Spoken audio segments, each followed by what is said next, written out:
Ireland, baby, we did it. Yeah.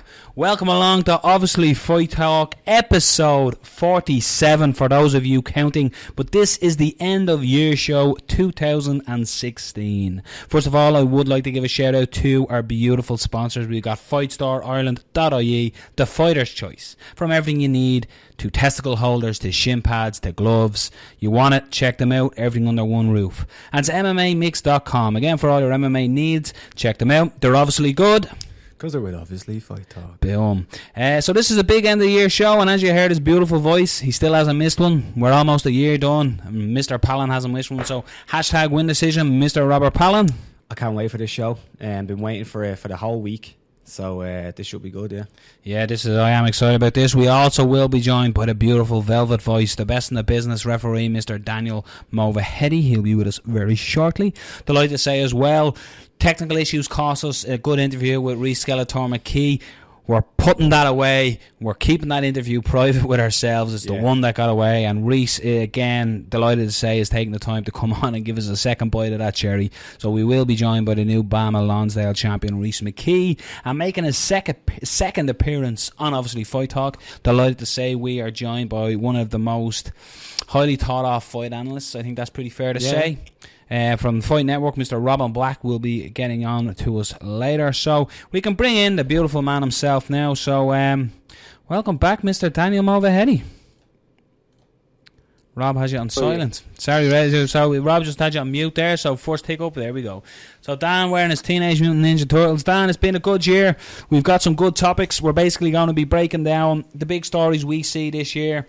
Everything, the highlights and standout moments and stories from outside the octagon / cage. We'll also then be looking at this probably with Rob and I'd imagine the best fights of 2016. We're going to go through a few breakdowns, and there's been some barn burners this year. We're going to hit you with some 2016 stats and numbers. We're then going to look into knockout of the year as well, submission of the year, fighter of the year, and regional fighter of the year.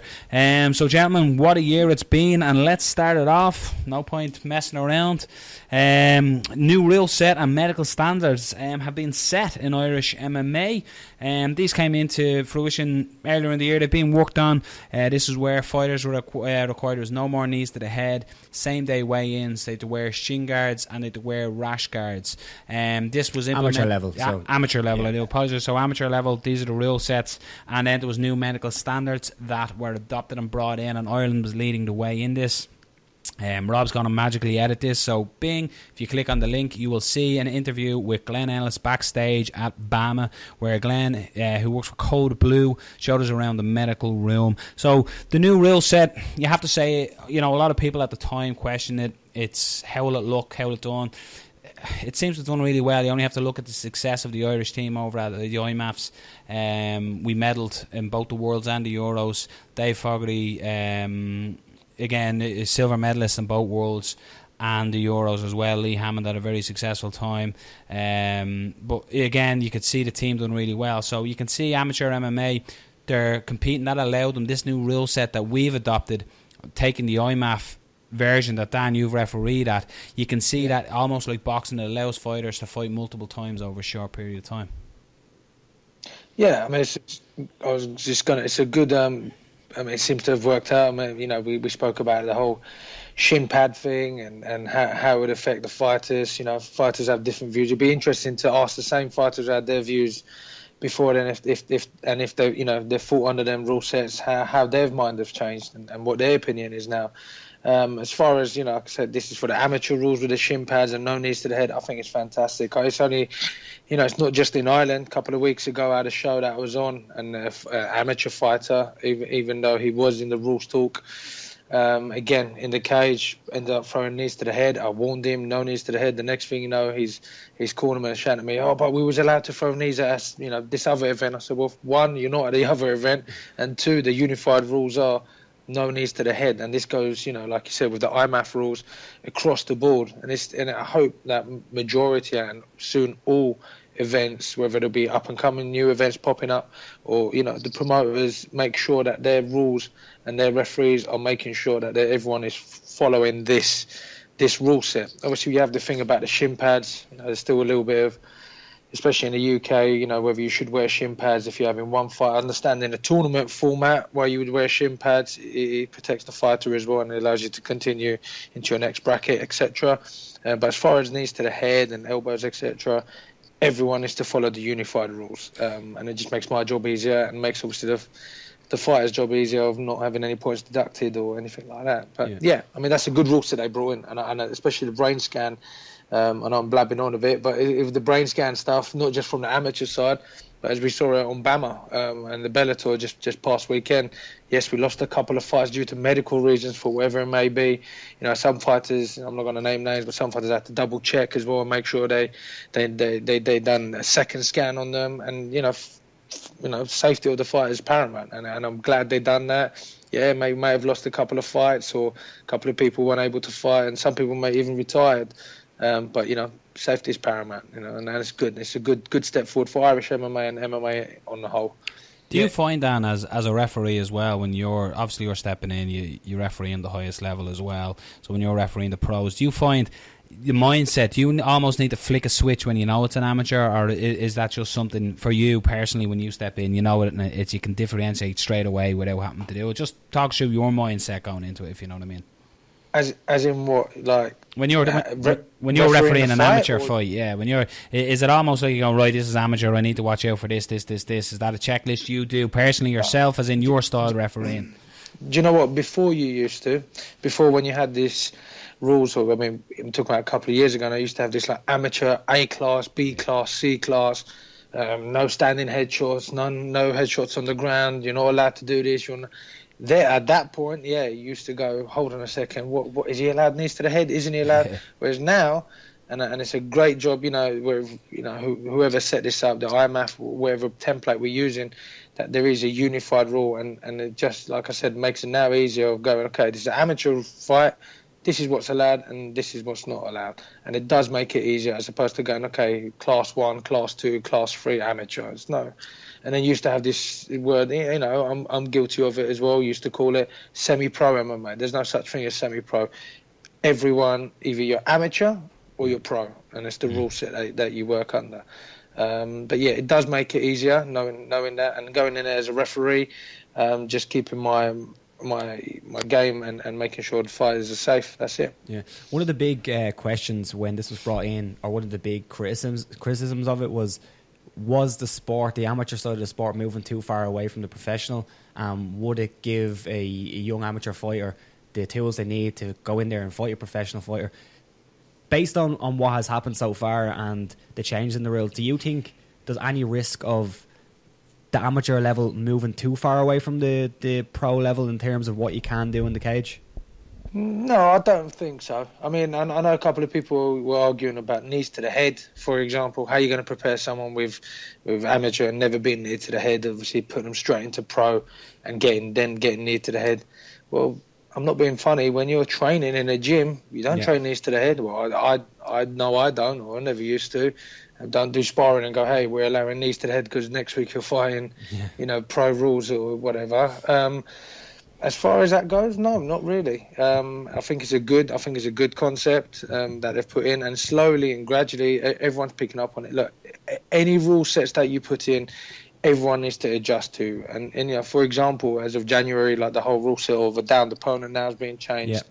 I don't know if you guys saw the John McCarthy breakdown of it. If you haven't, I strongly suggest every promoter, fighter, fan, anybody to listen to it. I'm sure you guys will share on the Fight Talk page. I've shared it on my page. You've got to get used to it. And don't get me wrong, there's going to be certain times where there is going to be fighters going, I wasn't sure about the rules, or I'm not sure about this, or a couple of people going, for example, like the kidney shots with your heel, right? There's a couple of people who are going, I don't see that being a good rule because you can still knee to the spine. Well, that's my job as a referee to make sure that the fighter doesn't hit them spine strikes with the heel. So if people don't know what I'm talking about, if you're in the guard, sometimes you see the fighters with the back of the heel lifting up, hitting the buttocks, back of the legs. Now you can obviously hit the kidneys, which is legal. but it's my job to make sure it doesn't hit anywhere on that spine area, because obviously the spine area is still deemed at the back of the head. With these new rule sets, you're always going to have people saying, you know, it's hard, it's not going to work, and then you've got to have people saying it is going to work. You've got to give it time to people to adjust. You know, we're human beings, we just got to adjust to it. The way I look at it is when it's happening at the highest level, you know, John McCarthy spoke as well previously about, you know, when he first refereed the UFC, you know, they were just literally going off what's happening in the cage, and the next show there might be a different rule because they're just adjusting, you know. But it is such a young sport that it's changing rules, it's adaptation, it's changing things, and this is allowing, like I was alluding to with the amateur boxers, it's allowing, you know, all of a sudden you've guys who are representing their country, they're bringing home medals as a representation for their country. So it's a great pride and a great honour, and it gives somebody at amateur level a real target to aim for, rather than going, right, I'll have 6 amateur fights and I'll turn pro. Do you know what I mean? They go, right, I'll qualify for the IMAFs, hopefully I'll do well in the Euros, and then I can go to the Worlds. And they're travelling the world representing their country, and for me that's a great thing, you know.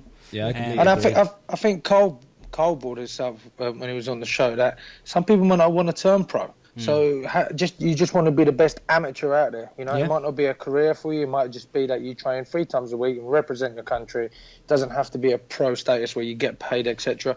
And you don't want people to be put off going, oof, I don't know, I've never had a fight before, my first fight as an amateur, I'm going to be allowed knees to the head, you know. It's like that can be kind of off-putting. So I also see that they've changed the rules slightly to fit everyone, to welcome people to come into the sport and welcome people to compete, and obviously make that gradual change. If everyone is in a good team and you're in a good place and you've got good coaches behind you, I'm sure that they will guide you through your amateur rankings and transition into your pro side of stuff.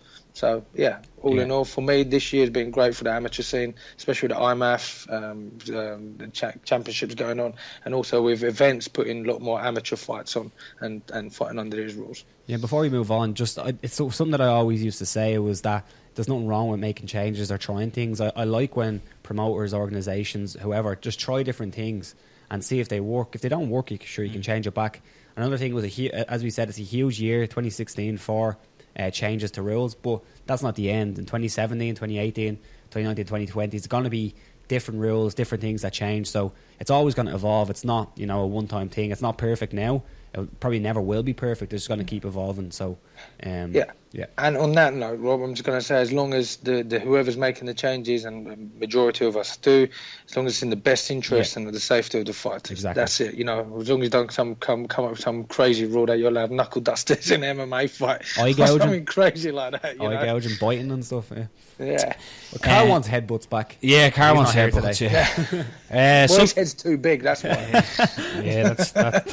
That's like firing a nuke using Carl's brain. Something that happened as well that was really big this year. It was always there, but it seems to have exploded this year with a lot of high value examples. Was the free agency market? Yeah, big time. You had a lot of fighters testing, you know, the whole Reebok thing and the UFC pay and everything that came out of that. Out of that came the free agency pool, everyone was calling them, weren't they? So there was a couple of big examples of that. You'd Benson Henderson, Rory McDonald, Pink Pants welterweight champion. Larkin is there. Matt Mitrione. What's the guy in the pink? Phil Davis. Yeah. None of you were helping me when I said Pink Pants. Phil Davis. So there's plenty of examples of fighters going out there and testing. Big name examples as well. Yeah, like they are, high profile, especially like Rory as well. Yeah. I think it's kind of a byproduct of the times now, especially after something that we're going to talk about, I'm sure, the UFC sale. Especially after the UFC sale, the fighters seen how much the UFC made on that sale, 4.2 billion, and they said, "Oh, I'm not making enough money. I'm not making as much money as this company has just sold for." So there's parts of that. It's byproducts of that. It's just the evolution of the sport. It's always going to happen. It happens everywhere. It happens in every sport. You know, at first there's not as many rights. They're not getting paid as much, and then eventually it happens.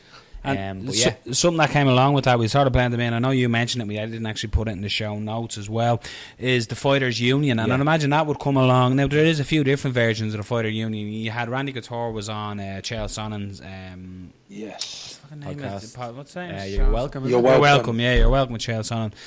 So he was talking about the whole Muhammad Ali Act. And we covered this as well on previous shows that are available on iTunes or Podbean or YouTube. like, subscribe, and review and share. So yeah, we did speak about the Ali act as well previously. Carl thought it was a great idea in some ways, but didn't think it would apply to MMA, if I remember correctly. But Randy Couture was on talking about that, and then of course we've had the latest one with it was almost the big guns of UFC and former UFC, Georges St. Pierre, you Cain Velasquez, you Donald Cowboy Cerrone, who after Dana White speaked, backed out of that like a mad thing. And then of course it was led by Bjorn Ribney, who hasn't been seen or heard of since. He's gone silent on the front. But again, the fighter union and free agency, I think in a way they sort of they complement each other in a way. They do, yeah, because like the figures don't lie. Like Brendan Schaub was very openly spoke about this on The Fighter and the Kid as well, about how much he lost due to sponsorship. And let's be honest, Brendan Schaub wasn't a top level guy, right? He was on the peripheral. But like if you look, can you imagine what GSP would lose money wise if he went back to the UFC and couldn't wear Under Armour or whatever? Do you know what I mean? And the examples are there, but that's the top guys. But the lower level guys who aren't the big household names, that if they're on a fight pass, so they're televised, they'd be making big money off the sponsorship.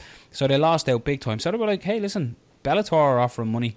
They're doing this. Now, when it first started happening, I was like, they're moving, they're going to a weaker league, if you like. But Bellator now is starting to get... like Scott Coker, when we spoke to him, reckoned that their welterweight division is the strongest out there. Now, when he started I disagree in terms of depth, but in terms of their top five, they have some really, really good top five fighters there who I think any of those top five fighters could compete in the UFC. Sure, Rory McDonald's there, and he did compete. Yeah, he was so close. But yeah, I think the two of them really do lead into one another. So just openly talking about it, like free agency, I don't think there's anything wrong with a fighter valuing his equity and what he's worth.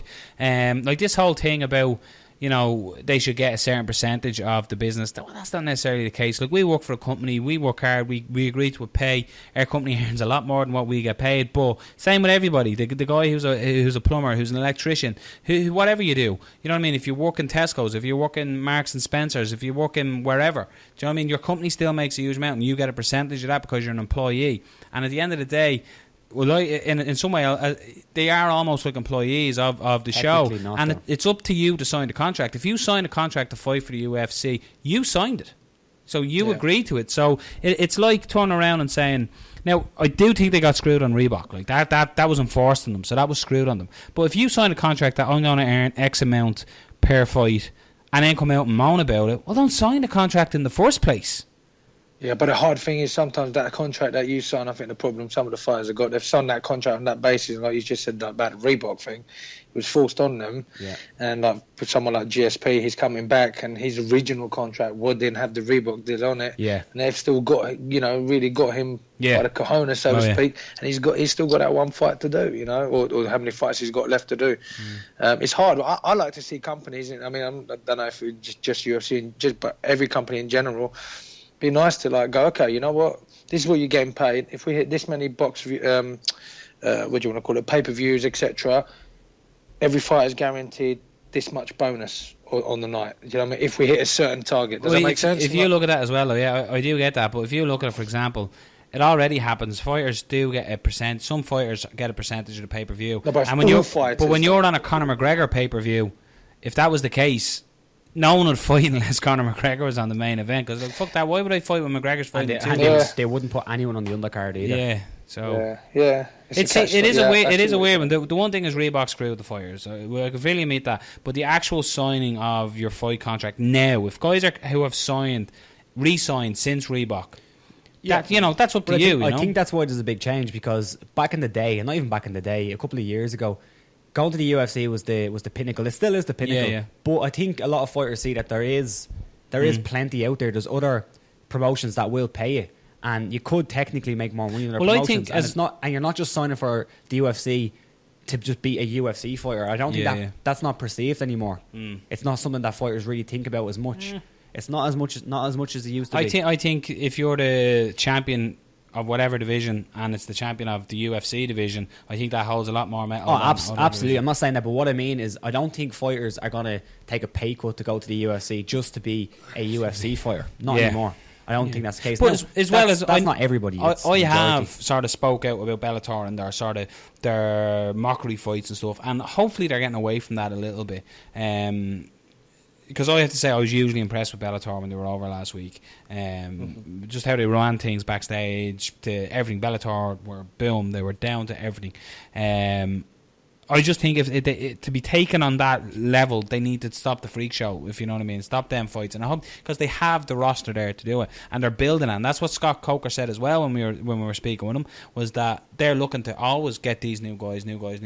So the money's there. They've got the Viacom money basically as well, and TV and stuff like that. So competition will always bring competition. If you monopolise something, it's not going to be as good. The thing with Bellator, you were saying, is no different to what we were just talking about the rule set. You got to give it time. It will plan out. Yeah. It will, the changes will happen. There are other promotions out there. I mean, for example, obviously it's not stateside. I was just in St. Petersburg for ACB. Yeah. The talent pool there is like wow. Yeah. And the only reason, and Brian Lacey and Frank Mir were saying this, one of the major reasons these guys are not on the UFC or places like that is because of the language barrier, because of the English. It truly is. And, it's the talent, some of the Russian, the Chechenian fighters who are fighting, honestly, you could put them in the UFC now and they will make a big... I was watching the live link. I was watching your beautiful self Thanks. doing your job. Look at him. But yeah, I was watching the live stream and you were going, holy fuck. Just the level you talk about, the American grapplers and the old school wrestling was the best base and stuff. You look at these Russian guys and they're just fucking hell, they're so talented. Just before we move on from that, I think similar to what we said, 2016 is the start of it. I don't think it's going to stop. I think it's going to continue, especially if you heard the recent comments by, and the name who it was, I think it might have been Joe. It was Joe Lozon. He was on some podcast I was listening to, and he was talking about the changes there's been since the sale. Yeah. And he was talking about when Zuffa were around, the Fertitta brothers, and Dana was running things, that they'd usually get some kind of bonus after the fight. Yeah. Not like a post-fight bonus, like a knockout bonus. Just, well done, a bonus. Yeah. And the fight with Jim Miller, he didn't receive one. Wow. And he thinks that it might change. He probably won't be as generous to the guys that they used to be really generous to. So one thing that struck me as well, and what you're saying, Rob, is just striking a chord before it goes out of my head, was I was reading John Kavanagh's article today in the 42.ie, and he was saying that the new owner still haven't spoke to Conor McGregor. It's crazy. Isn't it?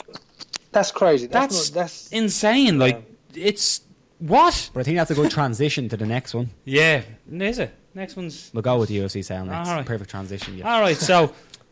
we'll rewind that back. I haven't spoke to Conor McGregor. Yeah. So, that brings us nicely then. Another big thing this year was the UFC was sold, Rob. For how much? I can't remember. It was $4.2 billion. $4.2 billion. Yeah. That's a crazy, even thinking about it, that's a crazy amount, especially the amount that they bought it for and the amount they pumped into it. It's a huge company. And again, it's I guess that they worked it out that that's what it's worth. I just want to see what the new owners do with it. Where do they go? Obviously, they had lots of job cuts. They've released a lot of people of their job roles. It'd be interesting to see where they go. Okay, you've cut all the job roles. Do the fighters pay rise increase? How does it work out? Look at why do they need to save money? Did you see what Cole Miller's interview and stuff? He was saying his fight got scrapped. Remember that car got moved and he never got for Hawaiian card, wasn't it? He got he got show money, I think, and he was left with $600 and he's away from his family for so long. And then so that's Cole. I'm not saying Cole Miller's the low level, but then you've got the guy who just created history, Conor McGregor, and they haven't rang him. Haven't spoke to him. Like John Kavanagh was saying in the article, he's like, what do we ring Mark Wahlberg? Is what's his name? Conan O'Brien. Conan O'Brien, is he the new matchmaker? Or he said Conan O'Brien. Conan Barbarian. Yeah, I did. Yeah, I was there. I was going there. But do we ring him? Is he the matchmaker? And how have you not contacted your biggest asset? And let's be honest, forget the whole "we're Irish, we love Conor McGregor" thing. He's the biggest asset. It's just facts. Yeah. He's the biggest pay-per-view. His pay-per-views outside have done more than every other pay-per-view in the year. That's correct, isn't it? If I bought the UFC right now, if I used all my money, all that money that I have, and I went and I bought the UFC, he's the first person that I would be talking to. I'd be like, when are you fighting next? Because I need to recoup, because I just spent all my money. They got tons of loans to pay for this deal. So Yeah. that's the reason why, or it's probably the contributing reason why they have all these interim title fights. They just want to plug everything. They want to, like, another we one need being buy realistic rates as well. But I like to think that, okay, the reason I haven't contacted these people is that, okay, they're going through a transition period.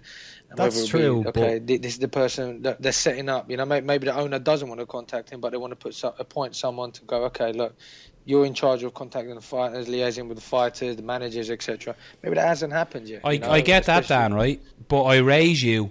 They've stripped him of his featherweight fucking title without contacting him.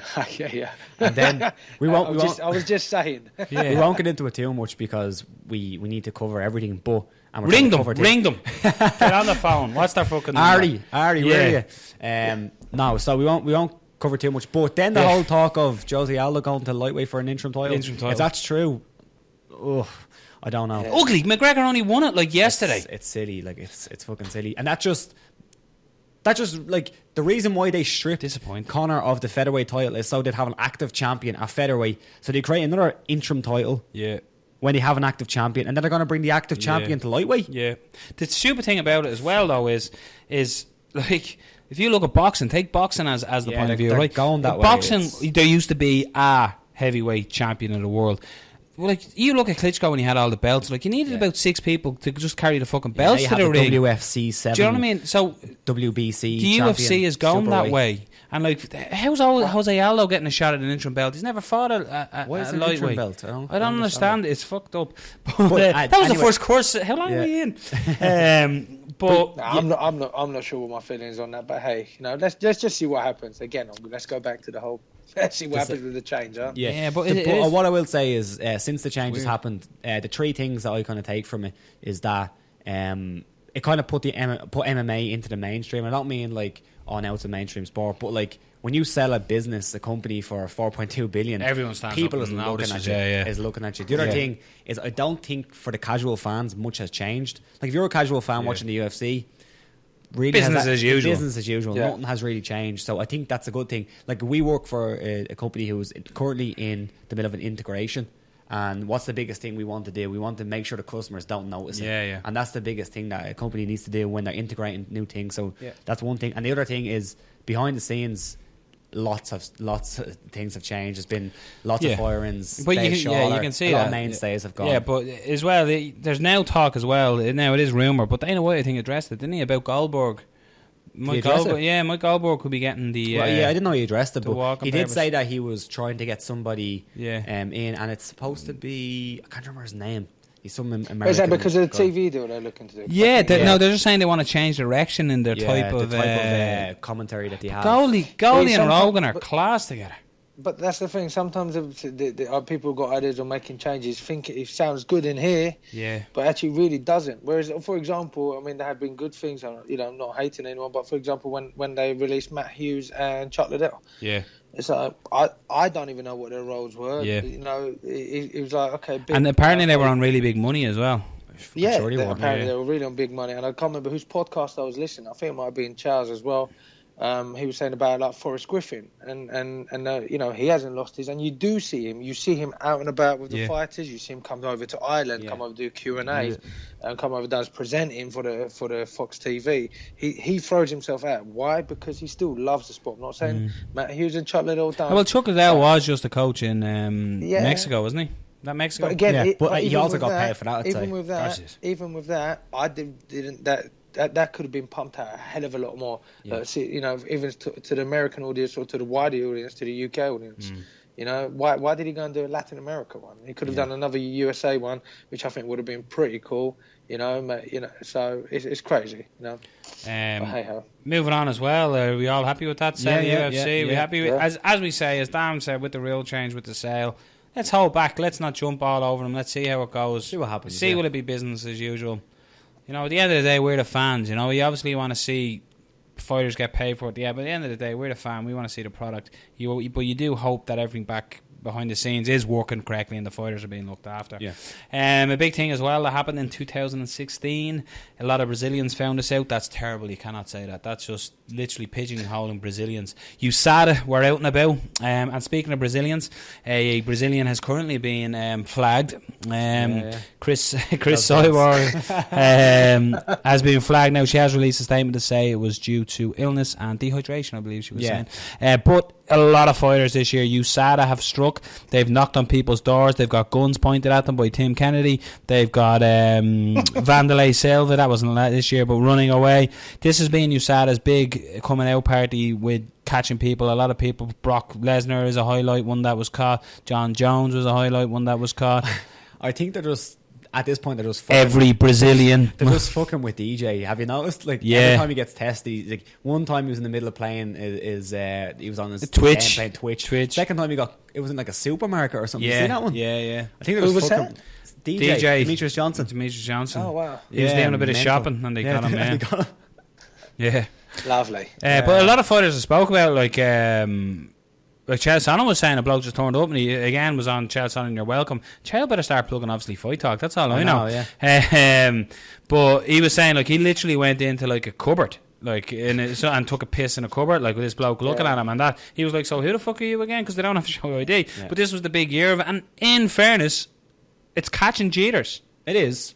Now again, you could argue that is it really doing the work? Is it testing people? Because, like, you know, they've tested people like Conor McGregor. You'd regularly, Jose Aldo chased him out of the country, didn't you, when he was getting tested and shit as well? And there's different things. Vitor Belfort must hate the fucking look of them.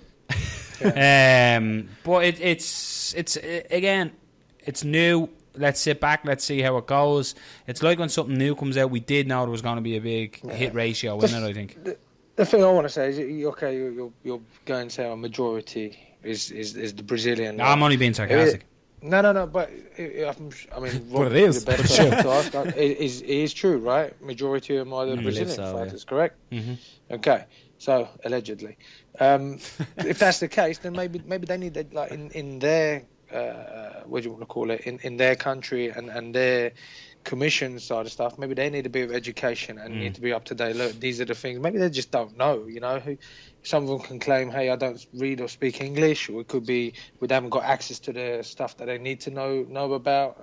So just more education, I think it is as well, you know. Oh, yeah. Because maybe it's just their way of doing things over there, and they think, hey, you know, we're here, we do our thing, we train here, we do this, and we're gonna fight, and that's it.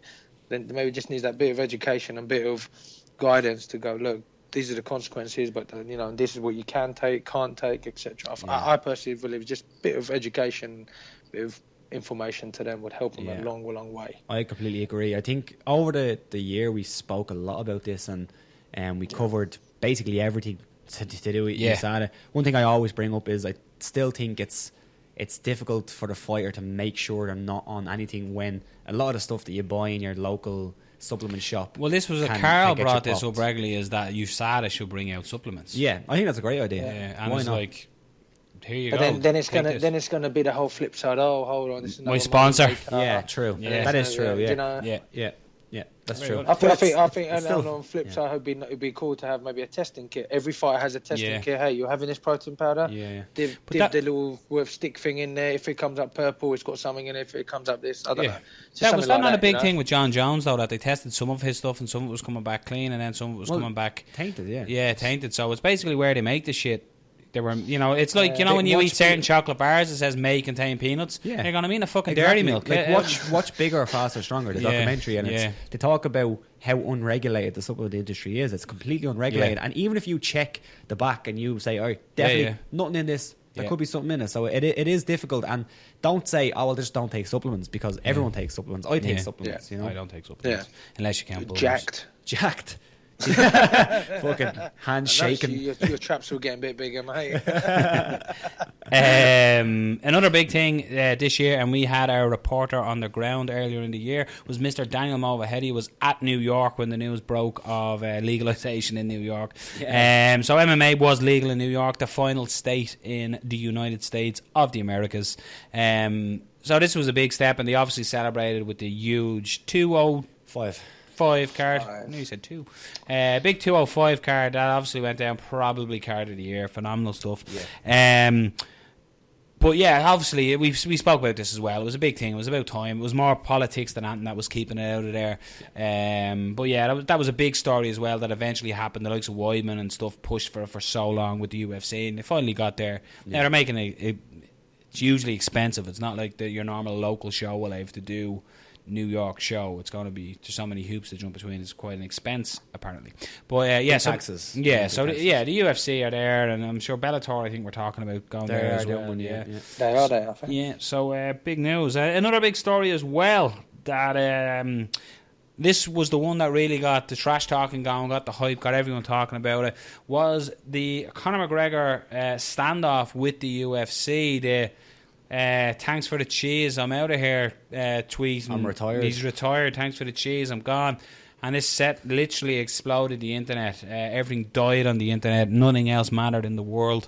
And this was a huge standoff. And it also bred with the new rivalry that has been bred with Nate Diaz. So the two and of the these, rise of Nate Diaz. Yeah, so the two of these, like Nate Diaz talked his way after his last victory. He called out, "Yo, Conor McGregor, I've been working for this shit my whole life, man." I think that was all right, Nate Diaz, wasn't it? Right. I've been listening to sponsors. I've been listening to Al Foran.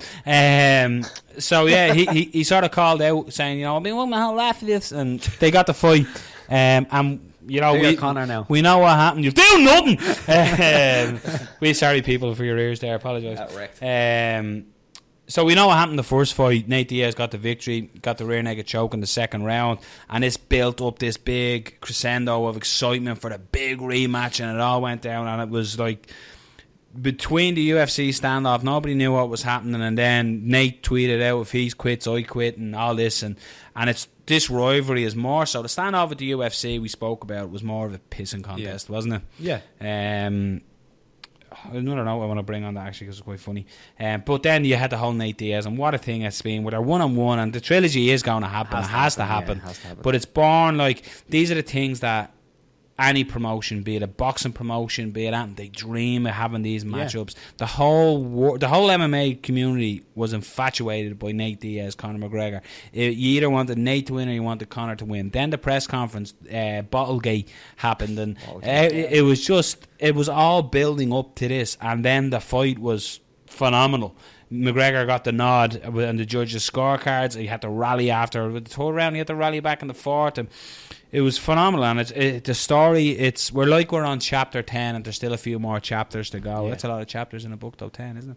But was that for me? You reading? That was for me, Mr. Men books. That for me was probably the biggest rivalry that has been bred in MMA and most recent. The only one you can sort of put like is John Jones, DC in the same sort, and then Chuck and Tito Ortiz, but. No, Matt Hughes, Frank Mir. No, it's got to be Tito and Shamrock. Shamrock Tito. I beat you with a living death. Yeah, much better. Of course it is. Yeah. You still haven't shared that video of the press conference, Rob. I know. I need to. Press conference. One fucking job, Rob. One job. Oh, I love that. That's my favourite. And then Tito, remember Tito when he was interviewing fighters after their fights and all? Now, this is just what we're going to do is this tangent is brought to you by obviously Fight Talk. We've gone on a tangent. Yeah, but I was watching the MMA Beat. They done kind of a year-end type show last, and they were talking about this, and Ariel said something like, this just kind of span of a couple of months with Diaz McGregor could be a book, it could be a movie, and it really could if you think about, could be, 100%. If you think about how that is, like it's Rocky and Apollo. It is like you have a fighter coming in, he's the big cheese, he loses to a guy who everyone thought he was going to beat. That guy makes tons of money. They do the rematch, and you have everything. I think it's something that you'll always be talking about. I think they should have the rematch in Ireland. In Ireland, that would just finish it off nicely. And yeah, I think that would be crazy. But just quickly want to go back to that point of that one tweet that he put out. I remember we were just about to come do a show with you guys. Again, that power of that internet. You know, it's bloody crazy, isn't it? And he's the king of it. Sometimes, it's beautiful, not just for Conor McGregor, just in general, all the breaking news, etc. Social media is on the up, and I reckon next year a lot of the fighters should take to that. And I think they should be educated how to use properly their social media to boost their profiles. And I think they do that though. They have a fighter conference, don't they? Because I know when you sign for the UFC, they make you if you're not on Twitter, they get you on Twitter. They get you to get a handle. Because Okay. I know Charlie Ward, when he signed, was all of a sudden on Twitter. Yeah. And Charlie Ward wasn't on any social media, I don't believe. But yeah, as far as I know, they do have training for that. Like, because, I think in the early days of when they were doing that, was a lot of them were putting up like bullshit stuff, like getting themselves in serious trouble. Like currently eating my dinner. No, I mean like actual. Stuff like that. Don't be fucking saying that like on social media. I remember. It's like, Who was it? Bantamweight WEC. Miguel Torres. He got in trouble for saying something fucking silly on the internet. Yeah. It's a rape joke or something. Yeah, that's what happens. You got to be careful, Yeah. because a lot of people will put you up as your role model and saying shit like this. That's why we don't let Carl on our Twitter. That's why Carl is banned from our Twitter. He fucking is, yeah. Carl's not missing the show. He's just been suspended from the show. One too many. One too many. So that's sort of a list we've done out of big things in the year, Dan. So is there anything now off your head that jumps out at you that you think 2016 was the year of? No, to be honest, I think we've covered it all. The whole, as far as officiating goes, the rule set section. I'm looking forward to the new. I know we'll cover this in January. Just the new rule sets that are coming in. Like I said, if anyone hasn't watched it, I've shared it on my page. Check it out. Big John McCarthy gives a good breakdown, a fantastic breakdown, and I hope you guys will share it as well. Yeah. For me, again, like I said, was lucky enough to go to Russia for ACB. They've got big things coming up. I mean, they're one thing to look forward to. Their show in Manchester in March. I mean, Khalidov versus Luke Barnett, especially Luke Barnett coming off that knockout on Monday, I think it was. Yeah, beautiful. Crazy. I'm looking forward to that. Yeah. If you're watching this on YouTube, or even if you're listening to it, go onto our Facebook or else on YouTube. Tell us what the big things happened this year and what your opinion on exactly. the Like if we're missing that's some of the news we thought that was the big stories and rivalries and stuff. There's obviously a lot more with certain fighters. People have their favourites that they look into, but we just thought they were the big ones that bounced off to us. So something else that stats and figures here for the year, just looking back at 2016. So this is your stats and your numbers, okay? So in the year of 2016 there was 20 so far, so 22 title bouts with Cruz and Garbrandt and Nunes and Rousey are going to be 21 and 22. So in the year there's going to be 22 titles, okay? So 9 times the champion has defended their belt. One of them times was as a draw. That was obviously Woodley and Thompson. And 8 challengers beat the champion during that time. 8 title changes. 8 challengers. So technically there was 3 interim titles. Oh, okay. John Jones, St. Peru, Aldo Edgar, and Holloway Pettis. So yeah, you had 8 champions lost a belt, and you had 9 times they defended it once by a draw. So that's the belts change hands quite regularly in the year as well, especially the women's bantamweight division. Obviously, it was being passed around like parts of the parcel for a bit. So it'll be interesting to see with Nunes. Will that trend continue? Quite possibly. Yeah, we'll probably look at that a little bit. If you had to guess, Dan, because Rob's cast his eye on these, how many? I actually watched. I didn't look at them. How many UFC debuts was there in 2016? How many fighters made their debut? Give him a bit of a range. That's tough. 60. Like between something. Between. Well, I'll give you a couple of figures. Yeah. No, just guess. Fuck 45. Oh wow, 60. Way off. Way off. Yeah. What do you think? 60. No. It's 111 UFC debuts in 2016. It's crazy. That's serious amount of debuts. But then isn't again, it? if you look at it, the amount of events they've got on. Is that counting the Ultimate Fighter as well or not? No, that would be UFC actual official, because the Ultimate Fighter is technically exhibition fights. Yeah. So no, that's that many fights. Yeah, it's crazy, isn't it? That is crazy. And I was thinking, this isn't up to date. And I was like, Paul Craig made his debut last week. I'll have a look. Yeah, but then it is you're up to date. saying that exactly like Paul Craig, God Beer. You've just what's the other Welsh guy? Marsden. Who's just signed up? Who's just signed up? Tyson. Phillips, Yeah. John Phillips. Yeah. Well, he hasn't debuted yet. Mark Diacazi as well was another one. Yeah. We're just trying to think of UK one.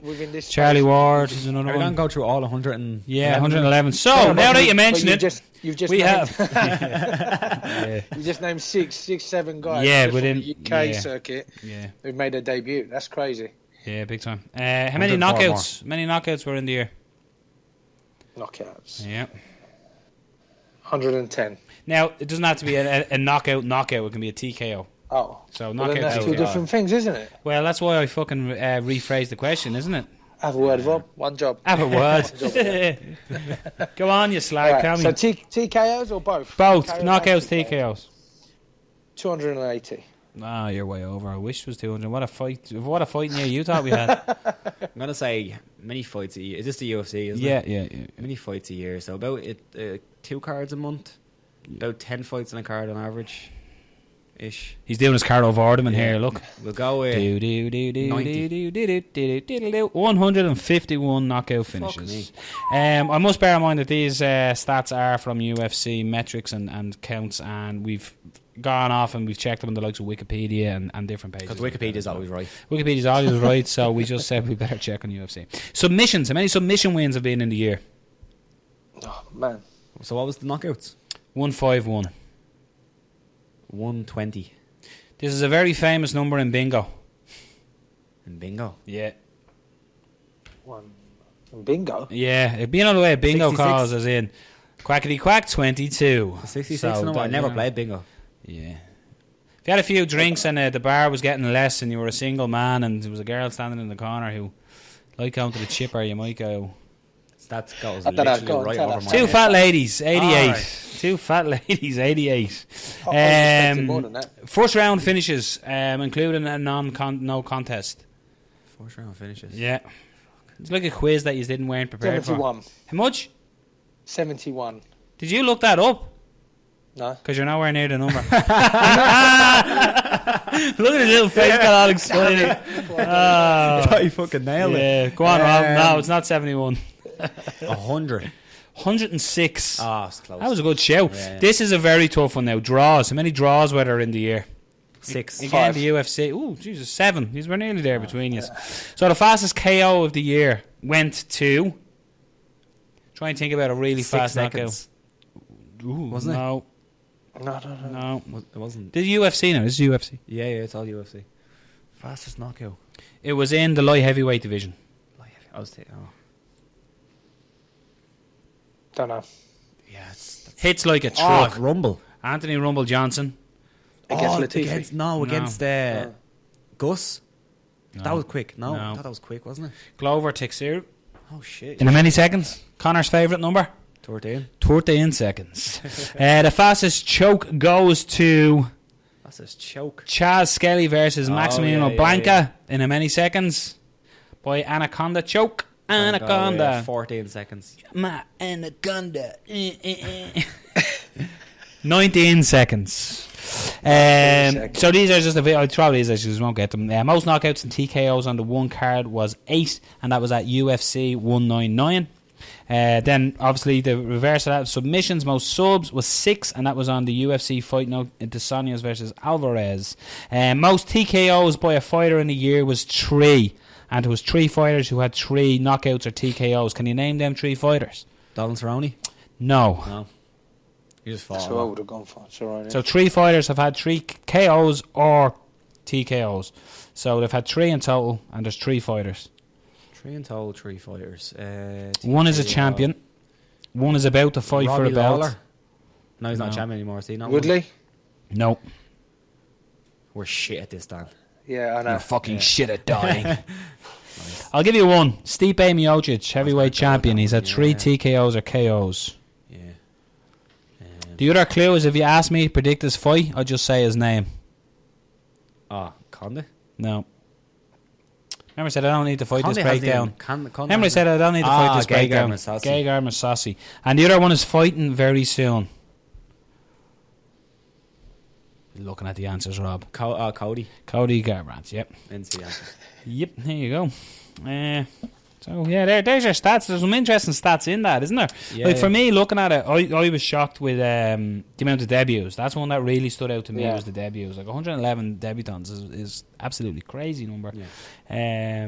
But again, it's very hard to pick them, like, knockouts and stuff out of the air. Yeah. It's insanely difficult, you know? I would like to have known out of them debuts how many from the beginning of the year when they made their debuts to now are still active fighters or haven't been cut off back in Probably the a lot of one and dones or. Yeah, I'd say, in fairness, I would say that's if I I could check that if I yeah. So yeah. Yeah, look, what we're going to do is we're going to edit here, so that'll be the, because Robin Black's ready to go. So welcome back to obviously Fight Talk, and we're moving on to our next subject today. We're going to talk about the biggest fights and the biggest fighters of the year. So 2016, what a year it has been for fighting. And for this segment of this show, I'm delighted to say we're now joined by Fight Network and fight analyst expert, Mr. Robin Black. So Robin, welcome back to obviously Fight Talk, your second appearance.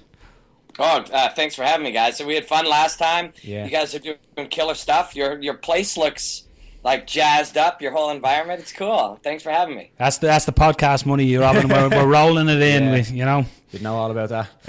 Yeah, big time podcast money.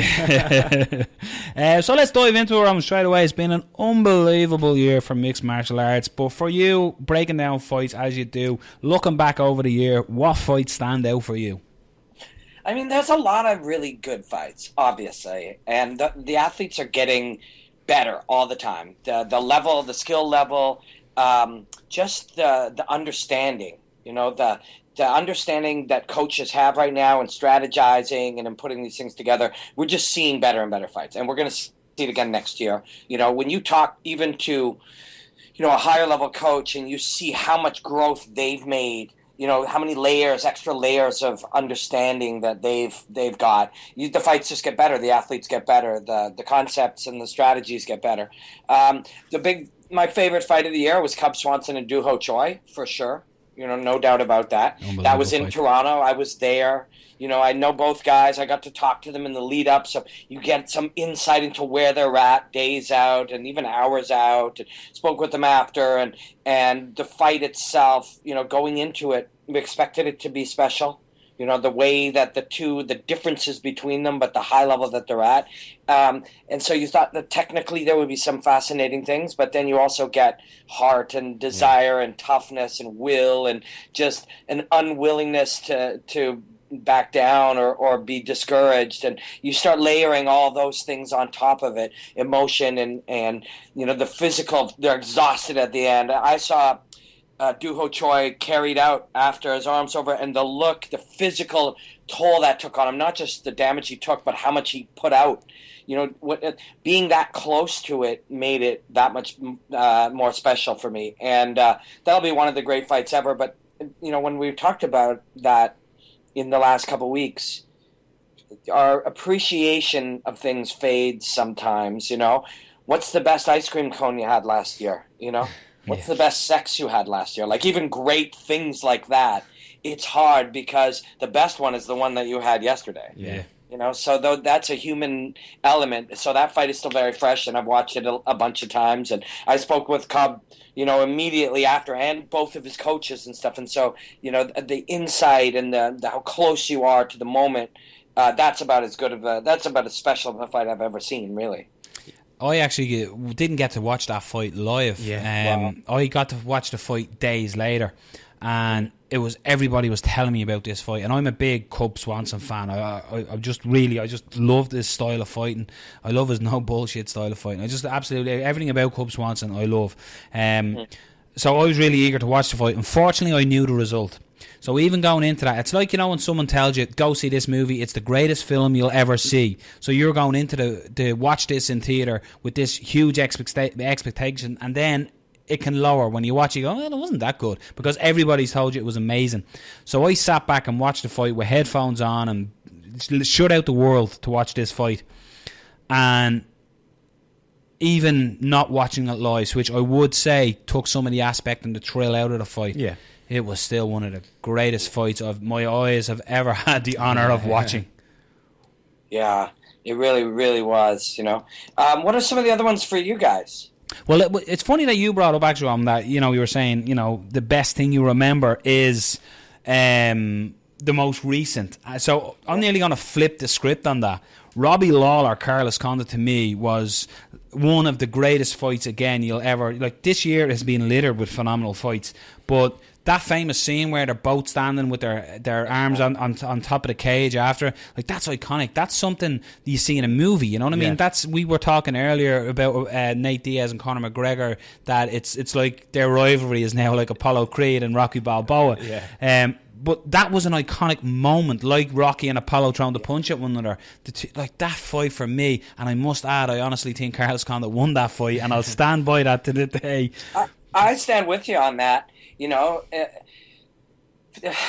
when you start to discuss scoring and judges, there's so much there already that, first of all, like, are we having a conversation about reality? The first part being that the scoring, are we agreeing that the scoring as it is what we're talking about? That somebody has to win 3 rounds out of 5 in that setting, not assuming somebody won 1 round in an even bigger way at 10-8. You have to win 3 5-minute chunks. And I believe Carlos won 2 of them incredibly definitively, and then the other one he outstruck him by a fair bit. And the big discussion that opened up is damage versus hits. And the problem with that, and very intelligent people had that conversation. Faraz and Dan Hardy, I remember talking with them, and they're like, well, Lawler did more damage in that round. Whatever round it was, that close round, maybe number 4, I forget. But the 2 that Carlos won definitively were the best rounds of the fight. But that other one, then you start having that conversation. I remember saying to Dan, he said, well, Lawler did the more damaging blows. And I remember saying to him, it's like, if I show him one of his fights with George or any one of his fights, when he fought Condit, anything, and I say to him, which of these 10 moments that I chose hurt the most? He would say, oh man, when I blocked that one kick, that just was so painful. Or that shot right there doesn't look like much, but man, was it bad. Or you'd say, that big one where your head flies back, and you'd be like, actually, that one didn't really bother me that much. Yeah. Right there, even somebody of his level and experience, you can sit him down and say, which were the most damaging blows? And he'd say, actually, some of them were the ones that didn't look the most damaging. And he could tell you that himself, and so could any of these great fighters, Dominic or Dan Cormier or Mike Bisping. These guys, when they analyze, if I cornered them and said which of these were the most damaging shots, it'd be like, actually, it's that tiny little one that just nicked me. Man, did that one hurt? Which I could then say back to them, hey, if that's the case, then you know firsthand that what we see as viewers is not definitively what is more damaging than the other. Yeah.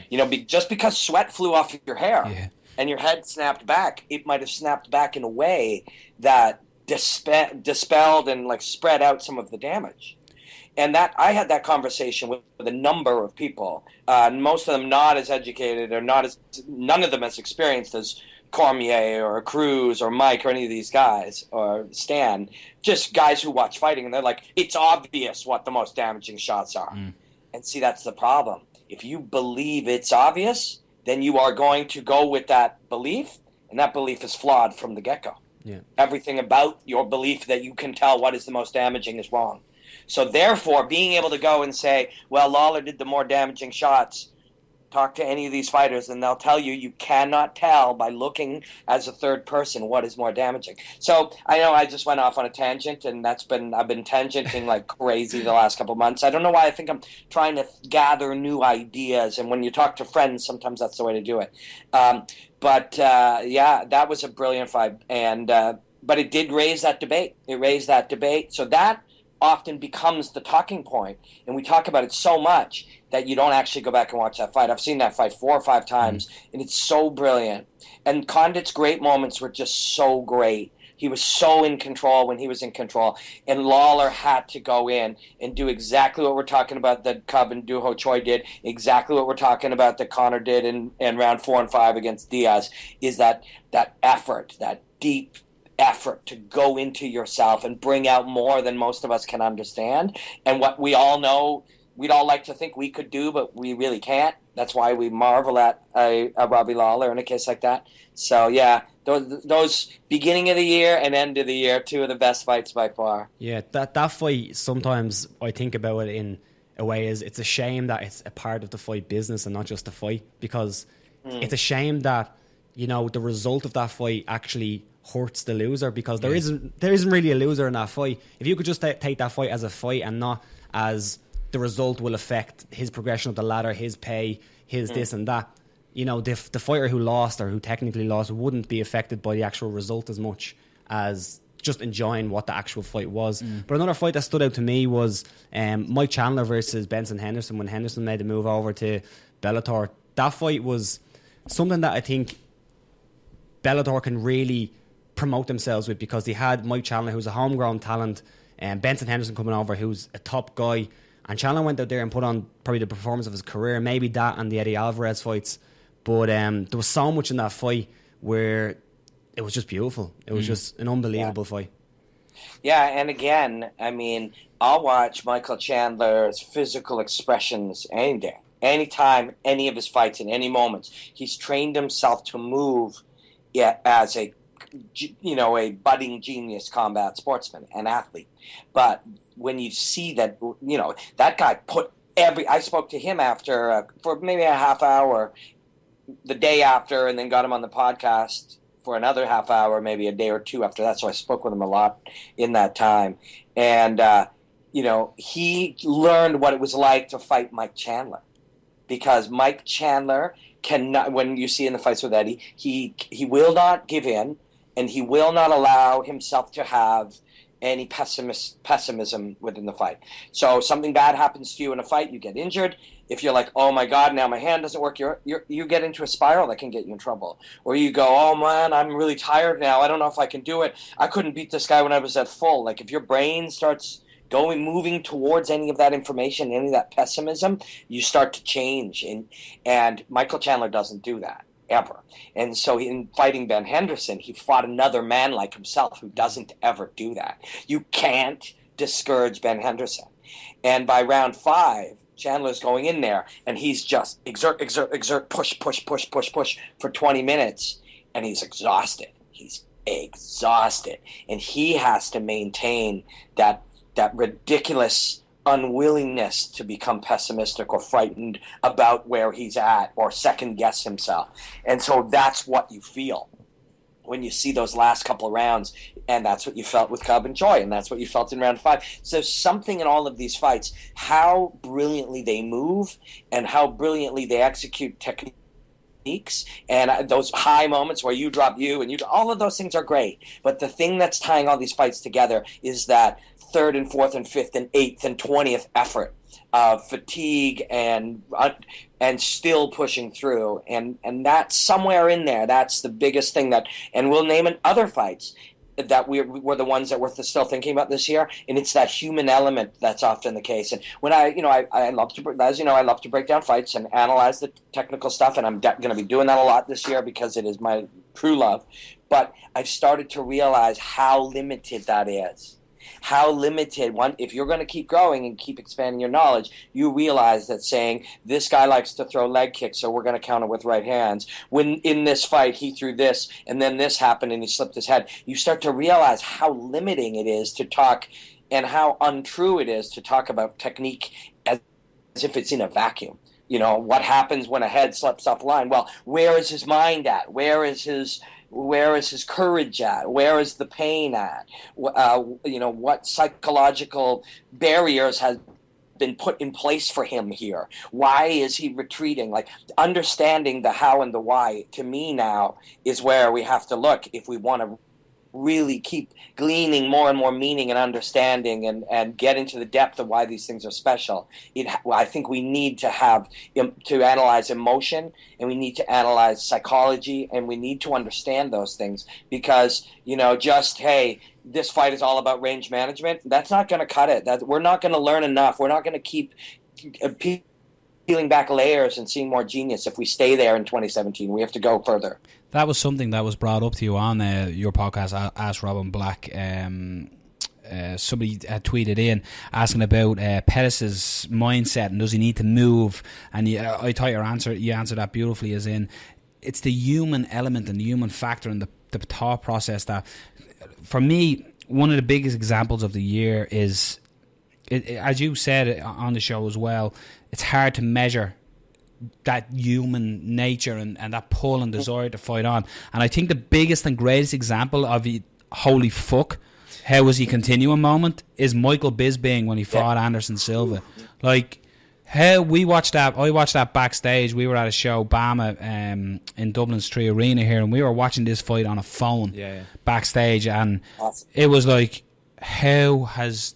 at first the confusion with Anderson on top of the cage, but Michael Bisping came out and he didn't just survive the next round, he won the next round convincingly. And that, for me, that's something you cannot measure. And it doesn't matter if you're talking about Conor McGregor, if you're talking about Sergio Pettis, Anthony Pettis, Frank Mir, whoever you're talking about, you can't measure that one thing, and that's something that has to be looked at as part of a fight, surely. If anything, more important. Now we're getting to the point where we're like, an elbow in here versus an up elbow, and the details of that. Each of these layers, you can, but certainly take such an interest in just that. And there's nothing wrong with that. If you're the guy who just loves one aspect, you can go down that wormhole forever. But you get into an area where you're missing some of the truth. Because fighting isn't just 1, 2, 3s, and it isn't just ABCs. It's also do, re, mi's. You know what I mean? There's art, there's emotion, there's meaning. And if you just look at 1, 2, 3 or ABC, you don't see it. And you won't see it. And learning those things more and being more in depth at those things, you're going to limit your understanding of really what's happening, which is fine. If you just love watching people's feet move, or you just love, figuring out the math of the choices of knee versus low kick or whatever, do it. But if what you're looking for is the deep meaning of what is happening when we bring together these super athletes and these brilliant human beings for this moment in time in front of us, that meaning is deeper and deeper, and it's multi-layered.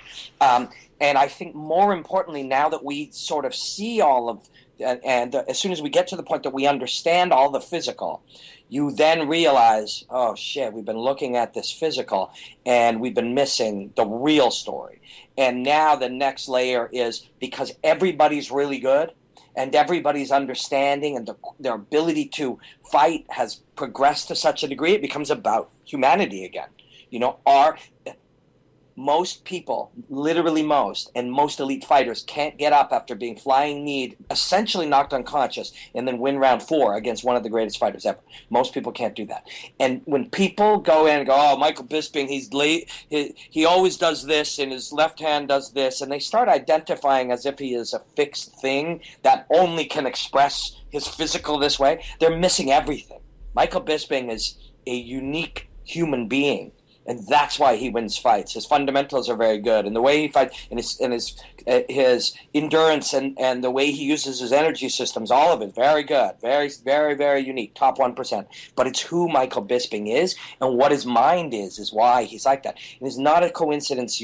These things, when you see Dominic Cruz, Mike, you see, there's just so many of them now. Dan Hardy. Now, Dan hasn't been fighting, but these guys who have the big old brains on them end up being capable of more. Yeah. And that's what it's going to be about. That's what it's going to be about in 2017. That's where I'm going to spend a lot of my study and research is, does it matter, when Khabib puts that wrist ride on you and he pulls your hand in and pounds you out, everybody knows how to do that. He didn't reinvent nothing when he took Michael Johnson's wrist and kept wrist riding it. And yes, other people did it. But why weren't they doing it already? They'd never seen it done with such commitment. And commitment to that thing that Michael Johnson knew was coming again and again, and he didn't care. He was going to get it. It was a single-mindedness and a drive to dominance. Once he found it, he was just, and the authoritative way he did it and the emotional expression, that's what that was about. That wasn't about an old wrestling maneuver. That was about the psychological expression of how this individual used that wrestling maneuver. And that's where we have to go. Not everybody will be interested in that. And when I look at my job, I think it would be much easier, and I might make more money and be more successful, and it might be easier to just do technique breakdowns for the next 2 years. People are comfortable. They like them. But I don't want to do that. I want to go further. I want to gather more information. I want to understand more. And so a lot of people be like, They don't want that. So I'll have to find those that do, because that's what I'm going to study this year. That's what I'm going to get out, try to push out into the ecosystem, is a wider knowledge of that type of thing. And you know, I'm going to take a few days at Christmas, and then we're going to get back to that. And there's definitely plenty of people who enjoy that, like us here as well. I think credit has to be given to Jason Perillo, Bisping's coach as well, handling that situation in the corner, because nobody knew what was going on. The crowd were going crazy, and he had to handle that situation. But another fight that stands out for me was, of course, Nate and Conor, number 2. The first fight was a beautiful fight, but the second fight, we got to see an extended version of that. We got to see the improvements that Conor made. We got to see Nate trying to beat Conor again, and it was a beautiful fight as well. Again, this is something that I feel that everything you're talking about there, in a perfect example as well, is Conor McGregor. He took the defeat to Nate Diaz, and you spoke about it with Demetrius Johnson. If Demetrius Johnson, again, this was on Ask Rob on Black for people who haven't listened. This was when he said about Michael. If DJ walked around saying, "I'm the best mixed martial artist in the world," people eventually catch up with him. He's reached his peak. While if he's constantly learning, constantly doing that, and this is something Conor done. He accepted the defeat straight away in the cage when he fought Nate Diaz, and he then went out and said, "These are my flaws. Let's change these and work on these." And fight number 2 again was a standout fight of 2016. I think as much as they happen in different years. The first one was December of 2015. Yeah. Yes. Was it 196? Was it early? I think it might have been earlier in the year. Yeah, maybe. Right. Yeah, because now the weeks and the months all blend into each other. Yeah, because Aldo was December. Yeah, that's right. Yeah, so it would have been probably March. I'll get it here. So they were both in 2016. Yeah, both in 2016. Yeah. Look at that! Look at what that guy did. And now, you're right. Aldo, whether it was 194 or 196, the numbers are relevant. Yeah. I was in December. It was December, and I was in Vegas for that. Yeah, me too. So between March, between that December and whenever he just fought Eddie, what was that? Late October, early November. Yeah. So in 11 months, he knocked out the featherweight champion of the world and took that. Ended the year with knocking out the lightweight champion of the world with immense growth. And there are, I actually haven't gone back and broken that fight down from my perspective yet, as much as we've talked about it thousands of times. There are interesting things in there that I've drawn for comparison of where he was before to where he was in that fight. So he knocked out both 2 of the greats ever in 2 weight divisions, and in the middle, lost a fight which exposed some little cracks in his armor that existed, that he didn't know existed or wasn't fully aware existed. Then that allowed him to go back and fix them and then come back and avenge that. And in those 11 months, he fought at featherweight, twice at welterweight, and at lightweight, taking 2 of those belts, knocking out 2 of the greats ever. That's pretty fucking mind-blowing when you think about it. But he would never have beaten Eddie the way he beat him, and he would never be who he is today if Nate hadn't found those holes, believed he knew them, he did know them, and then pushed through all the fire to get to the point where he could make that knowledge work. That was Nate Diaz earned that. He did it brilliantly, and he'll have that forever, and he should. McGregor benefited from that because until you go back and say, he didn't say, "Oh man, I got gassed out," or my weight cut was bad, or "Oh, he was too big." He did mention his size because that is legit, but he didn't blame it because if he blamed it, say he'd get him down to 55. He said, "I want the same exact fight. I just have to change me." That was brilliant. It really was, and it's hard to talk about Conor McGregor. Easier with you guys over there in Great Britain because you get it. But there are people in the world that, they don't want to hear it. They're frightened when they see somebody, especially somebody who comes out and says, "I'm just like the rest of you. The only difference between me and the rest of you is I work my ass off. You sit around, talking shit about me." That's a hard thing to admit. If you're sitting around and you don't really enjoy, your life isn't the way you wish it was, and you see people like that, the truth is that's on you. And McGregor flashes that light right back at people. And that's one of the reasons they don't like him. Some people don't like him. And so when you point these things out, people look for other explanations. But the best explanation that you can find is If you have focused hard work and you set small, achievable goals and constantly improve and grow, you'll have a better life. That guy's walking around showing that off, and not everybody wants to see that. He only tweeted today a picture of him with all his cars with his hands up outside a mansion, saying, "I guess some of you motherfuckers hate me." Something along them lines. I can see why you fuckers hate me. You know, he's living the dream. This you have to remember. Here in Ireland, the Conor McGregor before he went to the UFC was on what we call the doles, which is work benefit payment. So he goes and knocks out Brimage and says 60 G's, baby. And now look at him. The guys are walking, talking. That's the thing that the best fighters do. Every one of the best fighters in the world has lost. They have lost. They really have. And Conor, except for Mayweather. Yeah. But even if you look at Conor, he lost back in the day to Joe Duffy. Yeah. He made improvements. He lost that time. He made improvements. Anderson Silva lost to Rio Chonin with a leg scissors heel hook, and he made improvements. Everyone loses. So a young fighter losing, it's not a problem. Yeah, well, if you wonder what I'm doing, I was getting a plug because the thing just said my computer. I just wandered through, grabbed it, and came back. It's true. Can you be great without losing? Well, Mayweather, and there have been other examples, will show you that you can. But in a weird kind of way, the easier route is to lose one or two times. Yeah. And so he'll have other things that he considers losses or failures in his life that have taught him something, because everybody has those. If he doesn't, then he's the only human in history. Loss and failure and not being able to come through, if you look for your blame, if you look for your role in that, and you point it back at yourself and say, I lost because I wasn't good enough here, here, or here, you then can say one of two things. Okay, so I'm not good enough, I guess I should stop. Just quit and do something else. But the better one is to say, okay, so how do I get better at that? How do I improve that? How do I make that not a flaw? And then, if anything, later, how do I make that a strength? I'll tell you, when McGregor fights in the future, it doesn't matter. People who have a fixed mindset and don't understand growth will be like, McGregor will get tired late in the fight. I'll tell you, he'll turn that into a weapon now because he's learned about it. He's learned that having an understanding of how your energy system works, your energy as it's expressed in a fight, is a limited but renewable resource. So the limit, he will raise the limit of the amount of energy that he has to use, and he will raise his speed and efficiency at renewing that. Those are the two things he did. He worked on both of those and accomplished that for the second fight. And so you heard Coach Kavanaugh say at one point, it's like you can lean up against him and rest. That was something they'd worked on. That's renewing that resource, right? So having more of it is one strength accomplished.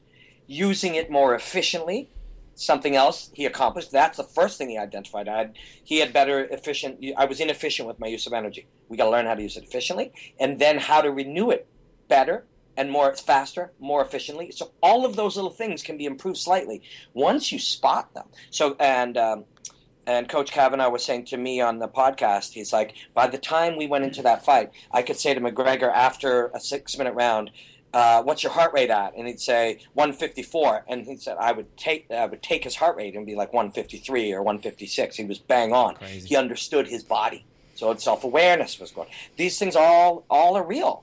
And the crazy thing is, McGregor's biggest strength is his belief that if you focus your energy, you make improvement, and his understanding of how to do that and how to focus that. How to optimize it, same thing. We're finding multiple ways to make that increase.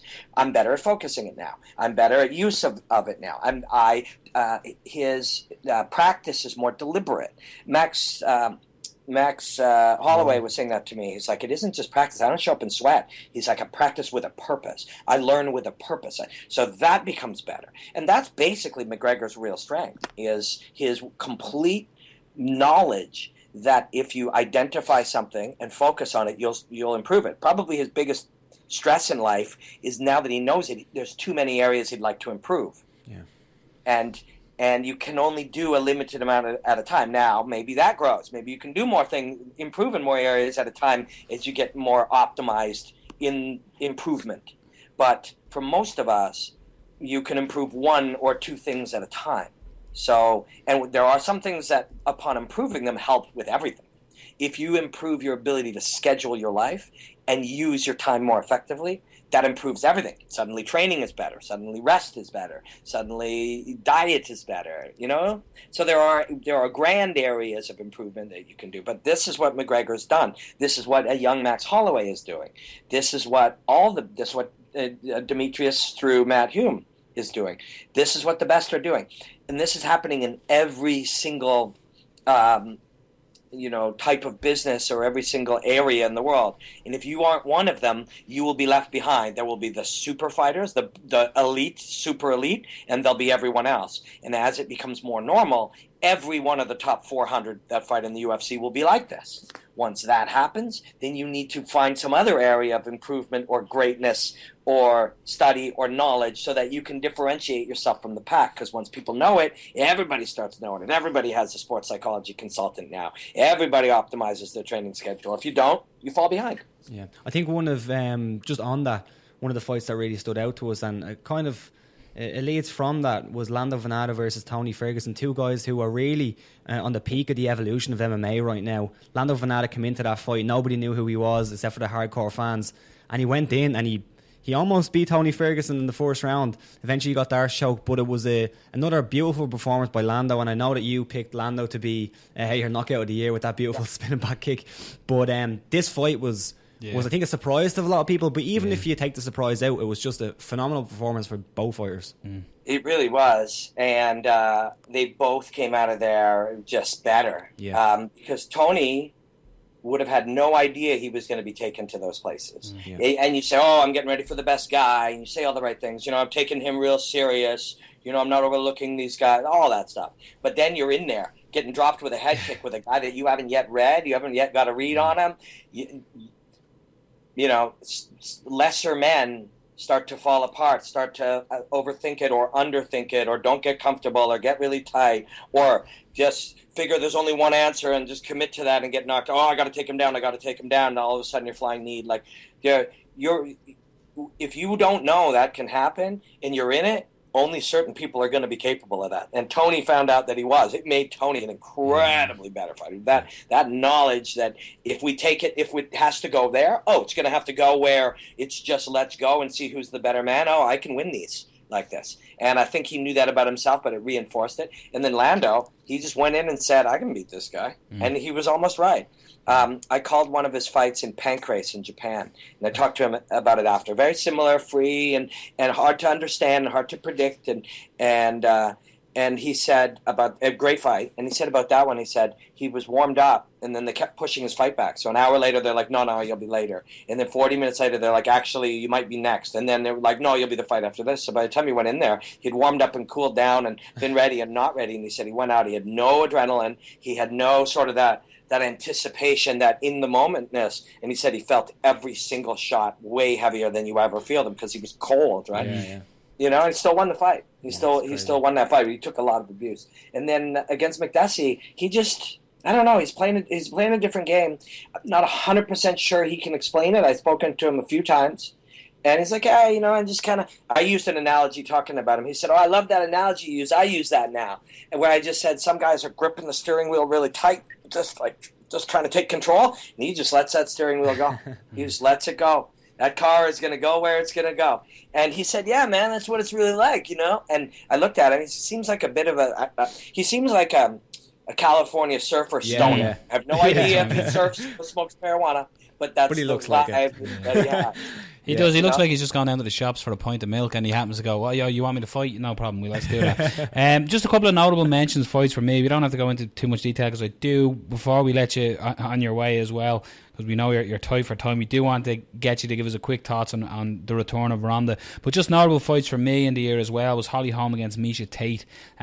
We spoke a lot about heart and determination, and Miesha Tate certainly showed that by getting the fifth round submission. But the last one for me, which I love Joe Lozon, and I'll bring that wherever I go. I'd watch him fight if it was in a car park. But him and Jim Miller again had an absolute barn burner of a fight. Jim Miller got the nod, split decision. But I bow to greatness again when I see them two fight, and I would seriously, if they're in an old folks home and in a retirement home later on in their life, I'd nearly start like robbing jelly on one another, so they go at it again. I'd watch them at whatever age they fight at, because that for me would be my, you know, for you the way you say the people's main event, that'd be my people's fight of the year, was Jim Miller, Joe Lozon.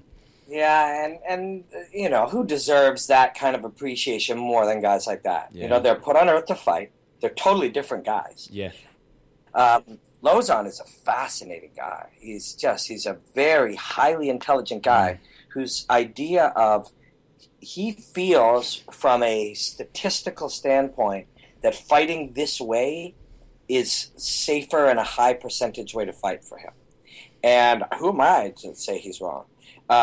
Some conventional wisdom says you're wrong, but then as you learn different aspects and as you learn different things about forks in the road and chaos theory and unpredictability and you know, how every moment leads to every moment, and a decision not in that direction changes everything that comes after it.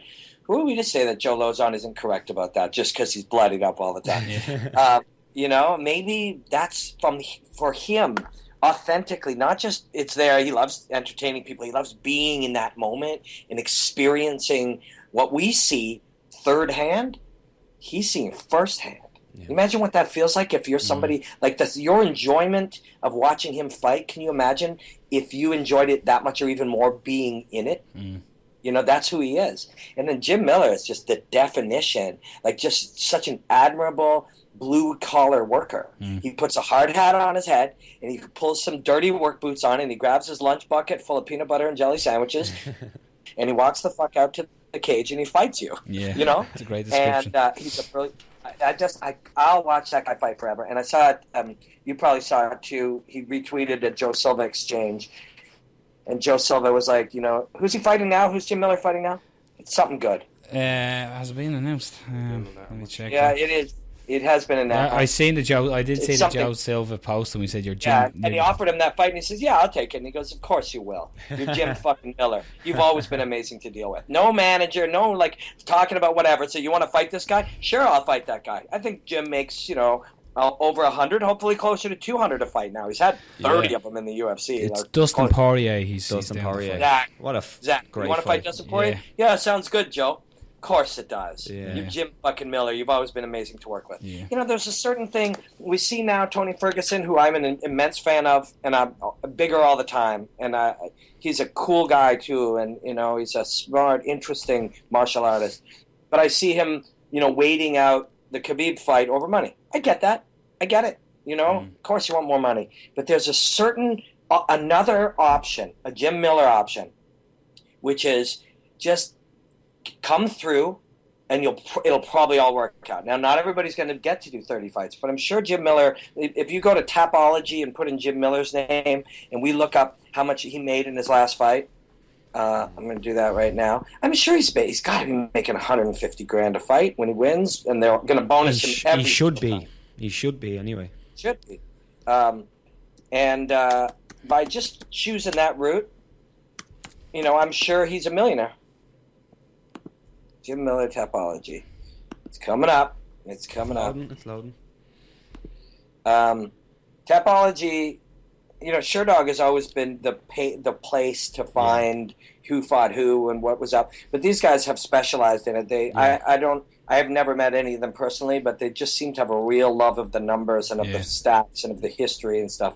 So they'll take over eventually if they aren't already. Yeah. They'll be the one that runs it, that runs this, you know, record keeping. Yeah, space. So his last fight, I'd say I use Tapology more than I use Sherdog. Yeah. And no disrespect to Sherdog. No, not at all. No, but it's, you know, I will say they need to update their website. Their website isn't very user friendly. Well, things change. People buy things. So he's won 2 fights since then. The last time we saw disclosed pay with a win was $118,000. So you got to figure the last 2 is over $125 or more. Yeah. So that's $250,000 before any other money has been made. That is in 2016 he made $400,000 plus. Now I'd like to see Jim Miller make more than that. And hopefully he's been receiving bonuses on the back as well. 100%. He's going to get 25,000 or more per fight. Plus, the Joe Lozon fight was fight of the night. There's 50. Yeah. So you're into $500,000 in 2016. Now, professional athletes of a high caliber like Jim Miller should make more than that. Yeah. But by him choosing this route of, I'm going to show up, fight my ass off, just keep my nose out of politics. Everybody should fight for more money in whatever job you have. But sometimes, if you patiently just show up and kill it always, you hope that you exist in a world where somebody goes, actually, I was talking with my wife about this today, about a friend of ours who works at a gym, and he's so valuable to them, so incredibly valuable, that if I was the owner, I would be thinking to myself, my job was once to find a great employee. Then it was to train a great employee. But now I have somebody who's of such benefit to my company that I have to keep them. So what do? Do I give them a raise? Do I give them part ownership of it? I got to do something. Because even the right thing to do is take care of somebody who's worked hard for you. And that's why you should do it. But even for some people who aren't motivated by the same moral kind of things, they should do it because it's the right thing to do from their business standpoint. Yeah. You got to take care of the greats, you know? 100%. So I think we're going to see fighters get paid more money, and I think that's good. Hopefully so. Robert, we're going to start to wrap it here as well, but I cannot let you go without speaking about Ronda Rousey. Obviously fighting next week, making a return, getting a title shot against Amanda Nunes. So just a brief, what you think, the build-up, not doing much media, stuff like that. I know you have spoke about that as well, but how do you think the fight's going to play out and strengths and weaknesses, etc. there? I think this fight is a perfect example of why so much of what we all taught, if we're being honest and we're being using a critical eye and we're analyzing our own analysis and what we're doing here, this is a perfect example of just how full of shit we are. And I mean we, as in all of us that talk about fighting. I've been quietly, watched. I'm into a different sort of phase. It could be very short. I don't know. And we're all different. We all think differently. But I'm in a little bit of don't get involved in too much of the debates, because I realize most of those are very distracting. You're distracted from whatever you really want to be looking at. If you were watching the American elections, they were distracted by all kinds of weird conversations and something about emails and all this kind of stuff. And almost nothing was done talking about real policies that were the purpose of why you even have a politician. Is that the purpose of politics? Is that the purpose of politics? Policies? Because I never hear about that. I know, we don't hear about it at all, right? And the purpose of fighting is fights, but we rarely hear about that, But so we're all really far up our own asses in many ways. Obviously, oh my God, should she talk to the media or shouldn't she? Who cares? I just want to watch her fight. Yeah. I get why you might not want to. I'm in the same boat. And then when we try to analyze the fight itself, I've seen people say, well, this is an easier fight for her because Amanda, Holly Holm won by backing out and maintaining space, but Amanda Nunes moves forward, so it's easy. It's like, okay, nameless guy on Twitter. That's a great observation that you can make, but somehow Amanda Nunes and her coaches would never make. Yeah. You know what I mean? Yeah. Like, if that's true, which it is not, but if it was true, the highest of Mike Thomas Brown and who's brilliant and all these great coaches and all these great fighters, nobody's sitting around going, hey, what do you think? You think we should spend 6 months or 8 months or from the time we saw that fight developing this tactic in case we ever fight Ronda? You think maybe we should draw her into space, work at making her chase, intercept her and damage her for chasing? I mean, my very first assignment, Dana White said, I want you to do a breakdown of how Holly Holm could win the fight. And I said, actually, I think Holly Holm's going to win the fight. And he was like, what? I said, yeah, her fights in the UFC have all been there, retreating and inviting and intercepting. They've been dress rehearsals for Ronda Rousey, and that's how you beat Ronda. And so I did 3 or 4 versions of that breakdown. There was a 2-minute. They ended up using the 1 minute. In the 2-minute, we really said, hey, look, this is what she's been doing. And if Ronda and her coaches are not aware of it, this is what we'll do. So that game plan is September of 2015. We were talking about it. It's now almost 2017. But Amanda Nunes and her coaches somehow have no idea. Of course they do. Of course they do. So that's what they would look to do. And logically, that will be a goal. But Ronda Rousey now will have had to change some things. You look and the Diaz brothers, the book was Kick Their Leg. They changed some things. It took some time because a lot of their stance that they were using up until that moment was predicated on being quite heavy on the front leg, and that allowed people to kick them. So they had to change it, but they can't just not ever be heavy on the front leg because that's how they'd lose a ton of the offensive arsenal that they created around that stance.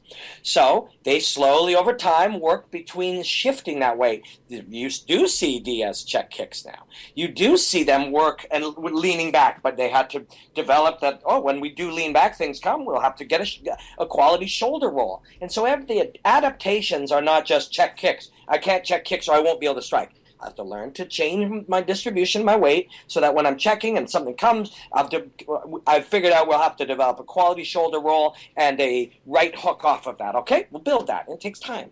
And Amanda Nunes has had all that time, so she'll do it. So Ronda Rousey will have had to develop answers for that. And so if she was in her perfect mental state, we have a fight that she basically goes and understands that any intelligent opponent, and Amanda and her team will try to fight her the same way that Holly did, and she gets the chance, so looks at it as a positive opportunity to go in and answer that. And there are ways, lots and lots and lots of ways to beat that. Otherwise, we're done. All we have to do is fight like that forever, and we're the best. We'll be the champion. This doesn't work that way. It's going to change. Everything's going to change. So has Ronda done those things? We have zero idea. We cannot speculate. I mean, we can speculate. We speculate all the time. But our speculation is worthless.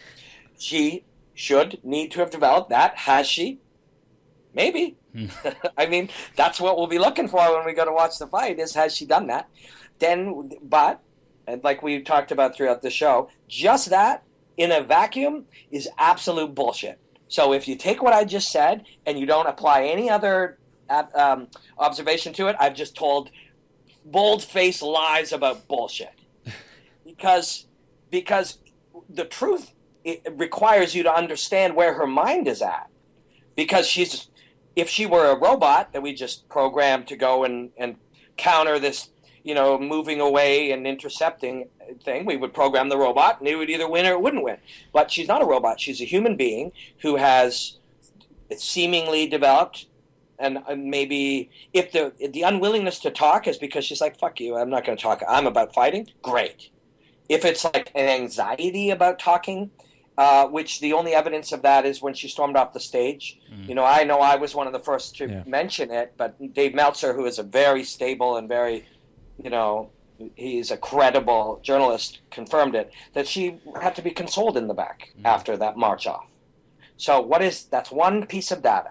But what is that data? Happy to be back. It's such a thrill. I didn't think it was going to be this emotional. Maybe that's that. But if it's, I get anxiety around large crowds, if it's that, and we decided to not do media going into it, then that's a problem. But we don't know. We don't know the answer to that. So we know that the last way she was beat would be a great approach for Amanda and her team. So they'll probably have done that. They'll have a plan B and C, but they will have done that. So Ronda will have had to find the answers to that, which exist and are plenty. And if she has been coached properly, which there's been not tons of evidence about that. Yeah. There's been a lot of evidence that the coaching has been bad. So all of those are unanswered questions. Are you guys still there? Yeah. Yeah. Yeah. I just got a spinning wheel here. So all of those are unanswered questions. So to me, that is not a problem. In fact, that's exciting because now we have to watch the fight. Yeah. So I think a big part of how fight analysis developed over the years was from we got to sell this fight. To me, the biggest sales of this fight is we don't fucking know what's going to happen. Yeah. To me, that is the most interesting part. So that's always the truth.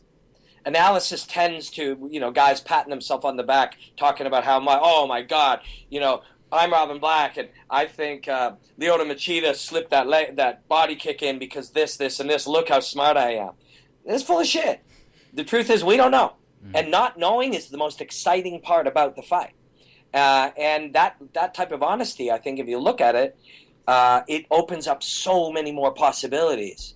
And when you haven't seen somebody fight or footage of them training or heard them speak, you have no idea it's all speculation. Yeah, it's that intrigue you gotta see it. It's the intrigue of the unknown. Exactly. It's the beauty of MMA. Yeah, that's we it. really don't know.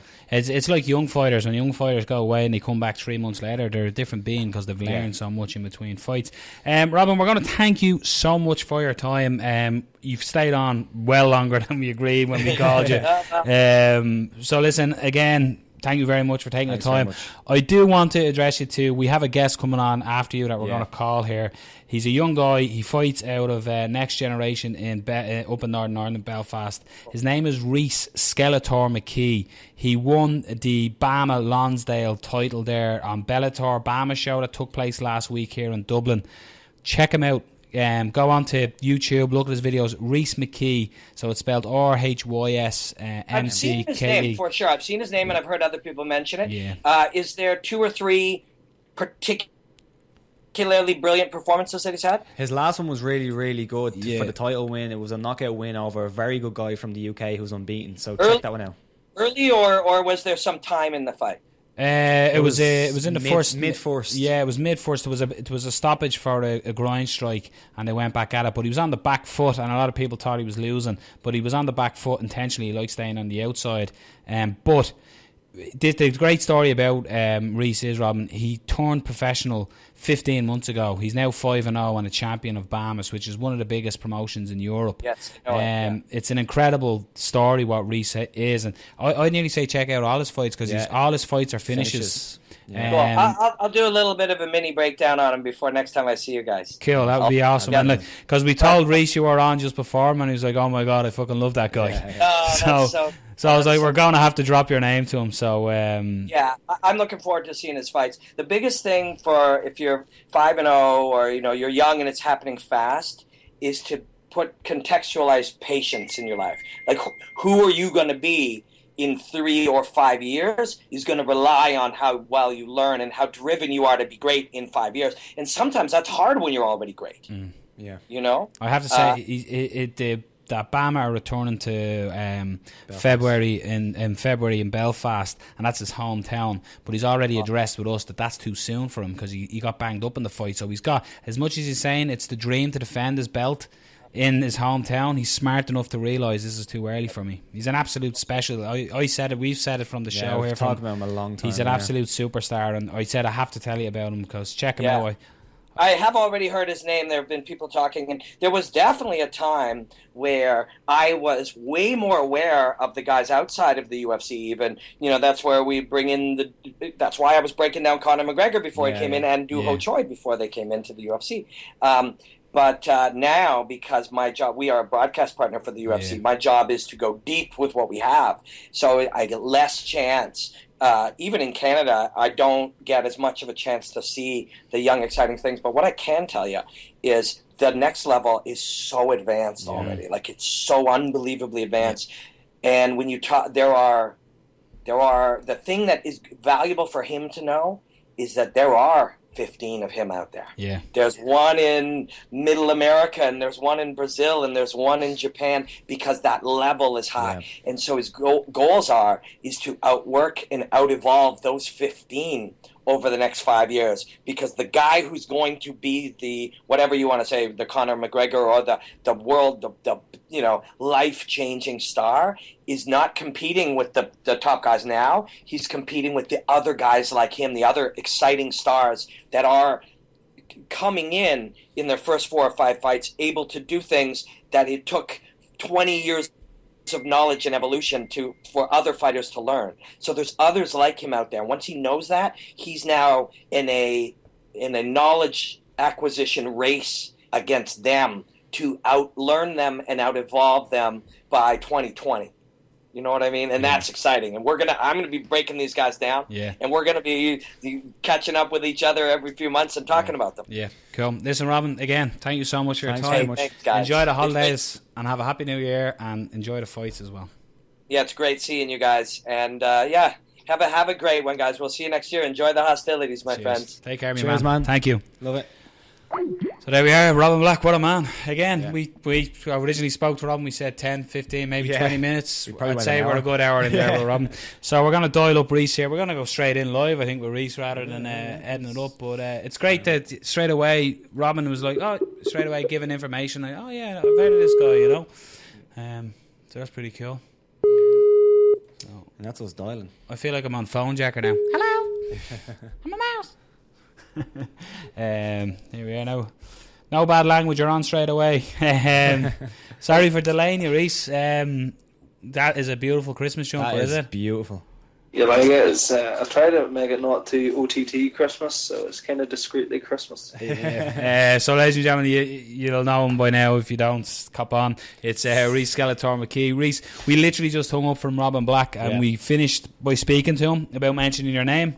We told there's a guy over here. We told him the detail, and he said he's heard of your name, but he's gonna look up all your fights. He says which fight, and we all Yeah, just watch them. check out. I said he wasn't a professional 15 months ago. I said he's now 5-0 and a Lonsdale BAMMA champion. So He also said that he's going to do a mini breakdown. he's So got- hopefully. he's gonna grab your fights, and he's gonna do a Robin Black mini breakdown for the next time he comes on. Oh, you can't beat that, sure you can. That's Happy pretty days. cool. So here we are. We are 1 week. It is Friday. Yeah, we're 1 week out from being crowned. We did have an interview that we'll always hold together ourselves. The secret interview in the bunker. So unfortunately, issues happened. A week out from it, we're going to not repeat the same interview. What a year it's been for Rhys McKee. But when you were standing just getting ready in there, Rhys, just tell us everything that was going through the mind. We did speak on this a little bit, but like I said, people didn't hear it, so we might repeat a few. But just as you're standing on the cusp waiting, you hear Joy's music playing and you're waiting to go out. Tell us what's going through your head at that time. Just at that stage, everything's been done. You're running over the last few bits of did I do enough, and have I done all I could, and at that stage you kind of realise it doesn't matter, and regardless you're going to fight now anyway. So you see Jai walking out, you hear the crowd a bit of booing for him, and then it was my time to walk, and once I got on that stage I knew I was leaving with that title regardless of whatever Jai done. It was my night and my night to shine. Now, I know a lot of people as well have spoke about the distance in the fight, that they thought you were staying on the outside, and they've said that you're possibly losing the fight up until the finish. But you've commented saying you were quite comfortable. You like fighting on the outside. Yeah, for a long guy, I don't need to be in the centre of the cage. I can fight. I can fight inside. I'm very good in the pocket. I'm very good with my back foot on the cage. So that's something you don't see in a lot of good strikers. So it puts me ahead of a lot of strikers, and I can box absolutely anywhere, so I cause a lot of problems for anyone. It was obviously a quick fight, but in there with Joy, he's been touted as one of the better strikers in the division and one of the younger, better fighters there. How did it feel in there? Do you think that he's one of the best strikers in there, or did you not get enough time in there with him? Or Yeah, he is. He's very good with the feet, very good dexterity on his hips, for throwing the kicks up. I don't really see them coming, but a lot of people saying Jai was winning the fight. I mean, he hit a lot of my arms, and he landed a couple of kicks, but nothing landed clean. There was no clean shots. So to say he was winning, probably a bit of a misuse of words. I feel no one was really winning until the finish when I put him away. And then it happens. You connect. You land the first shot after Rodney let a roar at you. It was after a grind strike. You restarted, and you heard Rodney calling out to let the hands go. You duly done as requested from your coach. You landed the shot.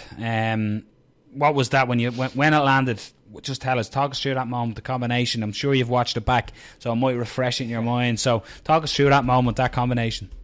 Well, I must have a wee button connected to the back of my back, because anytime Rodney shouts something, I just seem to do it. So it was good. I remember thinking, go try and get in here. I dipped my head down. I remember staying down low and then coming up. I think it was a 4-punch combo, and then it was actually the left hand that clipped him while I was walking forward.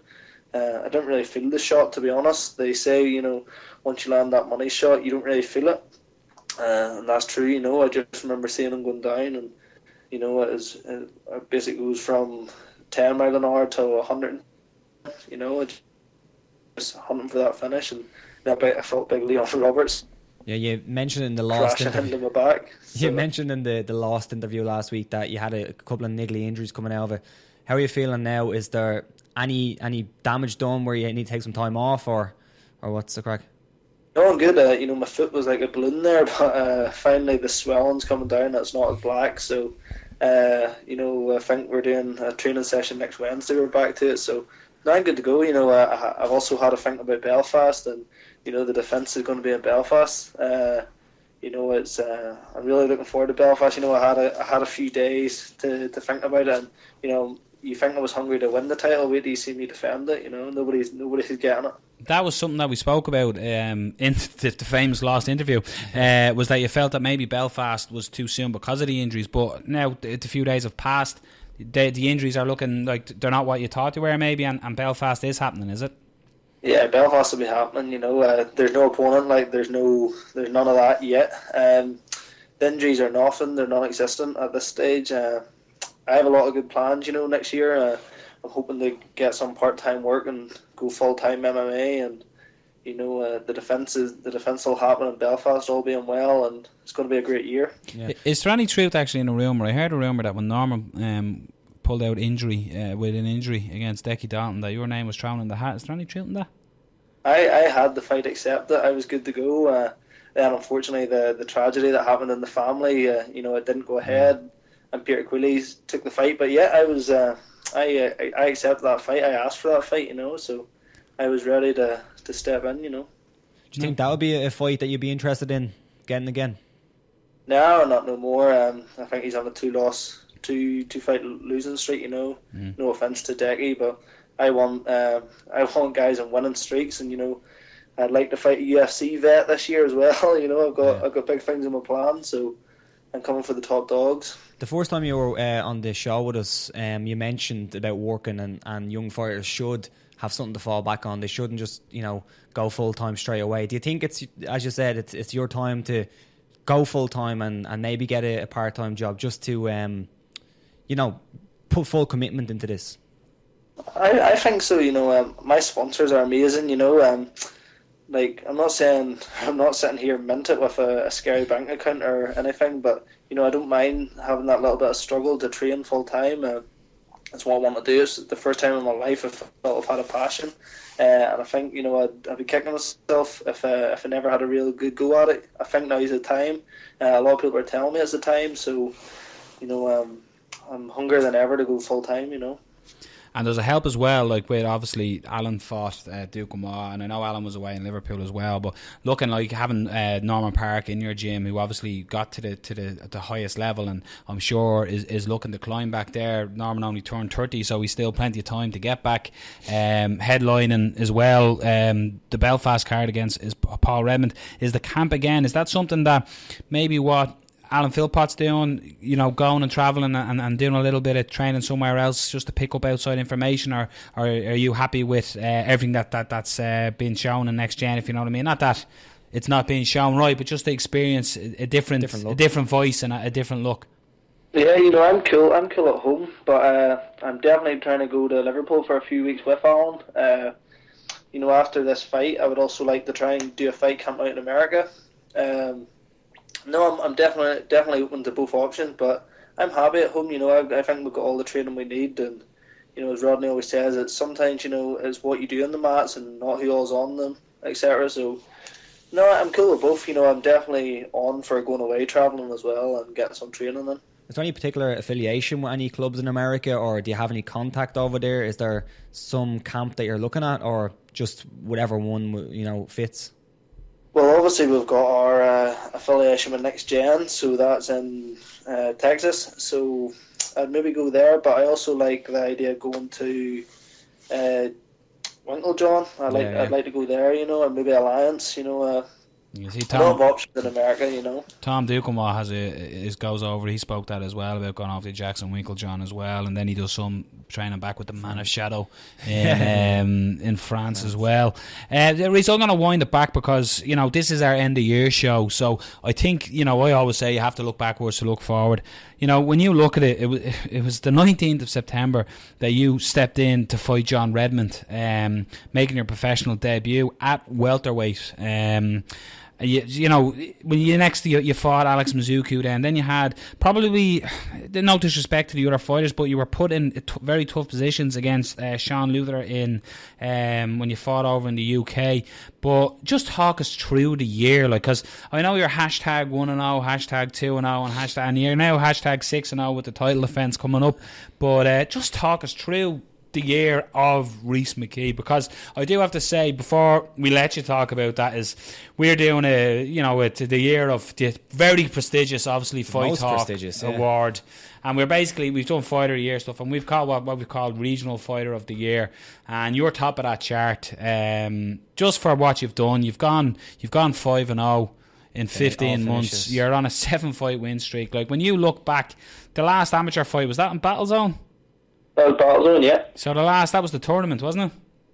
Mm-hmm. Yeah, So- the 2 fights in one night. Yeah, so it was the Owen Drum Cool. Am I right in saying that? Yeah, Owen Drum Cool was the final, and you look at that to then what's happened. Like, just in your words, just talk us through the last 15 months.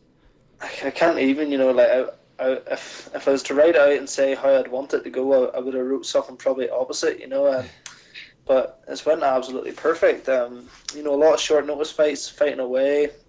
I've really done a lot of what I wanted to do in a year, but what a lot of people maybe do in 3 years, I've done it in one. I fought veterans, I fought guys that were meant to smoke me, and I beat them. I've got title shots. It's been phenomenal. I really don't even know what to say about it. I'm just really so excited for 2017. If this is what 15 months has done now, where do you see the next 15?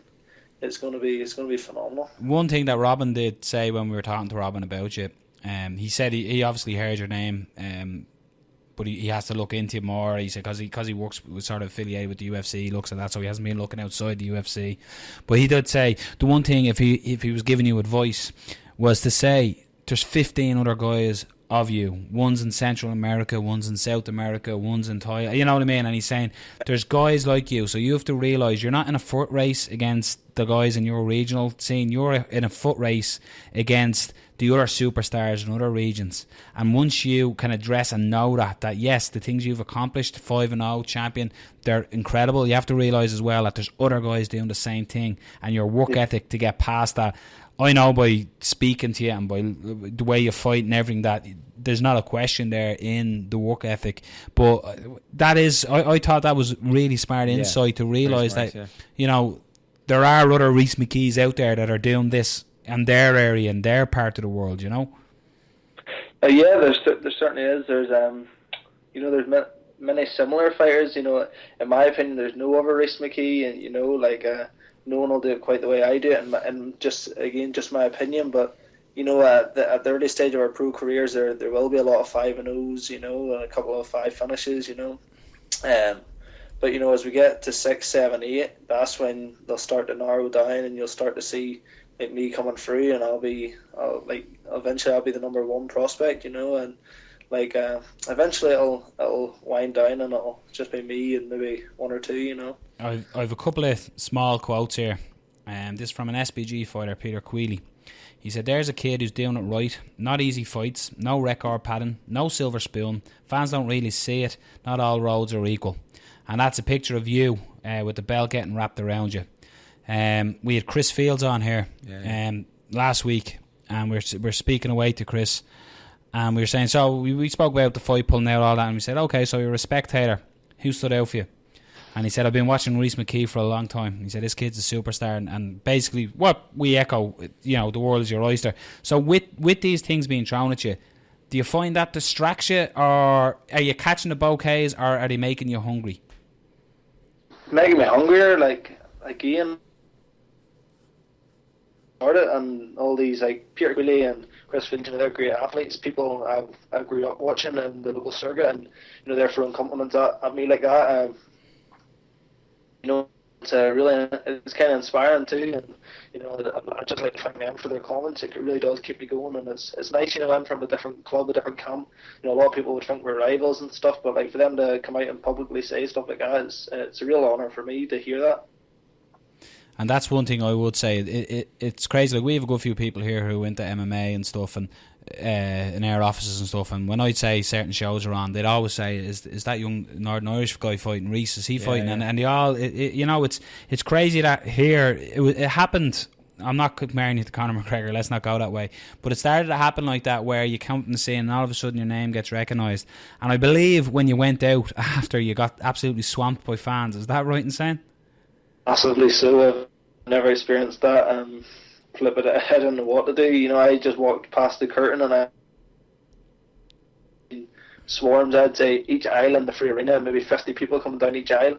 And I was like, flip, I didn't know where they were going, if they were getting a drink or something. They all started coming to me. People, like, I think there was one stage there was kids squaring off with me. There was, get a photo of my son and all. And I was like truly blown away. Like, I'm just this 21-year-old kid from Ballymena just grinding away, and there's a full-grown men coming up asking for photos and stuff. It's phenomenal. Like, it's really is scary. But what you're doing, Rhys, you have to, like, you're an inspiration to people as well. Do you know what I mean? Your work ethic, what you do, your attitude, just your personality, everything. You're an absolute inspiration to people. And like me as a father, I'd like to install that type of mentality into my son. Do you know what I mean? And that's something that grown men would relate to, and they respect things like that, And that's why you are what you are. You're the most level-headed kid I've ever met, like, who's an absolute killer.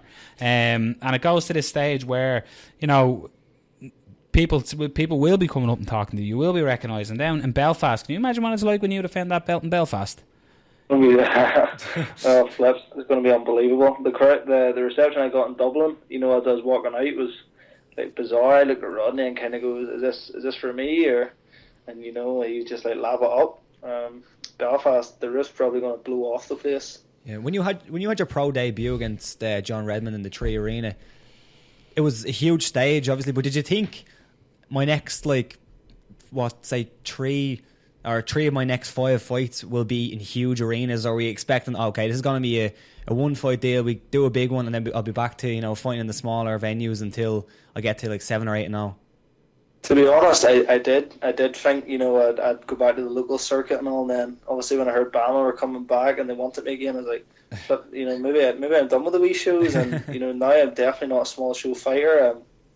I can't see me stepping back in a hotel or GAA hall, to fight again. Like, no disrespect to them shows, they made me who I am, but I just think, for now I'm destined for the big shows and the big time. To be honest, I think I've reserved that. I've grinded through them wee shows, and I think now it's time for the big time. Well, 100%. If 2016 is anything to go by, fucking strap yourself in, people, for 2017. You can see the man who wrapped the belt around you. I'm not don't want to push it. We won't. But Mark Diakhese obviously is UFC now, 2-0 in the UFC. So you see the path that belt and promotion leads to. I certainly think Belfast will be absolutely rocking with you and Norman Park on the card, and I'd imagine Alan Philpott, all things going well, will be on the card too. It's going to be something else, and it's going to awaken Bellator. If it is Bellator, heard a rumour, and BAMMA, it's going to be, they're going to open up a new market up there, and BAMMA and Bellator will be returning many a time, because MMA is absolutely adored and always has a huge crowd and following at all the shows. I said this to you in the last interview. I said it to you in our interview as well. It's an absolute honour to watch you fight. I've called you a good few times. I think my days of calling you are gone unless we get Buddy out of a job. But it's an absolute honour, Rhys. And again, thanks for coming on and taking the time to repeat our sort of interview, what we've had. It's an absolute privilege, my man. Enjoy your holidays. A happy new year. And I cannot fucking wait to see you in 2017. Thank you so much, guys, and on behalf of Next Gen and all us guys, I'd like to say thanks to you for giving us the platform to express our views and opinions and post-fight thoughts. So without you, we're nothing. So from behalf of Next Gen, we'd like to thank you. See what I mean about gentlemen? See yeah, that? what Like, a look at gent. that, like. Yeah. Anytime, Rhys, just anytime we're here, just even ring the Skype if you see we're live. Just, you're always welcome on this show. Listen, enjoy your dodgy Christmas jumper night. Have a good one, and you're a fucking superstar. And thanks, my man. And congratulations, the prestigious, obviously, Fight Talk Regional Fighter of the Year. Thank you very That too. That's so much better than that BAMMA belt. You know what I mean? I'll get a t-shirt now. Yeah, we'll send you as soon as I get a Skeletor t-shirt. We had a fucking deal. Yeah, we'll hit you one up, man. We'll get all the fucking next gen lads that've been on the show a t-shirt. Yeah. Listen, Rhys, have a great holiday, my man. Look, a great Christmas. Yeah, Merry Christmas. I'll see you there. Yeah, cool, man. All right. There you are, Rhys McKee, the Lonsdale champion. What a 2016 and what a 2017 lined up. So there we did mention regional fighter of the year. I'm just going to shout out, there's a lot of fighters that could have been in this. I just felt with Rhys's 15 months is more than a year, but the 15 months he had and what he's achieved in that time. It was a no-brainer, and it's not just because we had Rhys on, it's because if you listen to any other publication, any other podcast, any other whatever in Ireland, they're going to say the same thing. And if they don't, personally, I do think they're wrong, because it was a phenomenal year. There is plenty of guys who've done really well. Yeah, there's some notable mentions that we have on our list. There was Richie Smullen had a great year. Ryan Curtis had a great year. Sinead Kavanagh had a fucking tremendous year. Andy Young had a good year, topping it off with a world title there last week as well. James Gallagher has had a fantastic year, 2-0 now in Bellator. Blaine O'Driscoll, another fighter from SPG, with a great year. Kiefer Crosby, again, a great year, making his professional debut, winning. Alan Philpott, as much as he's coming off that loss to Tom Dukin, was well documented. Stock definitely went up. Dylan Tuke had a fantastic year as well. Again, if you look at the time, Dylan fought on the same card as Rhys in Battle Zone when both of them were still amateurs. Dylan got caught. Dylan got caught in his last fight, as we spoke about Chris Field. I have no doubt Dylan Tuke will be back. He's an absolute star, Dylan Tuke. But we bow the cap, we mark it off. Rhys McKee, phenomenal year, and congratulations Skeletor. And I'm looking forward to seeing Robin back break his stuff down. That'd be excellent. That'd be fucking awesome. That'd be interesting. So we're gonna quickly fly through the last few things here. So we had the fighter of the year that we wanted to go through. So I've put down a couple of notable mentions here, and we can argue amongst us. I think we'll settle it though. So this is your fighter of the year in the UFC. Nominations. Your nominations are Max Holloway, Cody Garbrandt, Donald Cerrone, Stipe Miocic, Conor McGregor, or Michael Bisping. Now I know a lot of publications have given Michael Bisping the nod. I can't really argue with it. I was talking here with Rob, and not you, different Rob, and work here. About it, and I was saying, look, you can't really begrudge him, you know what I mean? He won the title, he beat Anderson Silva, he knocked out Luke Rockhold, he defended against Dan Henderson. It wasn't the number one guy in the division, but he defended against Dan Henderson. Not for Gay Jesus told him, I love you, Michael Bisping. So, you could argue the fact Conor McGregor, he's created history this year. Historic year. Like any other year probably would have been him. He's faced adversity by getting beat by Nate Diaz and righted it in the very next fight at the very same weight. Stipe Miocic, 3 knockouts this year, became heavyweight champion. Donald Cowboy Cerrone, just because he's Donald Cowboy Cerrone. Cody Garbrandt, if he beats Don Cruz, if we were doing this next week, but who are you giving it to? I'm with Bisping. Michael Bisping. Yeah, I'm with Michael Bisping. I think I'm a huge fan of Max Holloway. I don't think he has fought a whole lot this year, as much as three fights. Obviously, Michael Bisping. I think the unexpectedness of what Michael Bisping has done. I don't think anyone expected him to win the title. He beat Anderson Silva in his backyard. In a crazy fight. We talked about with Robin.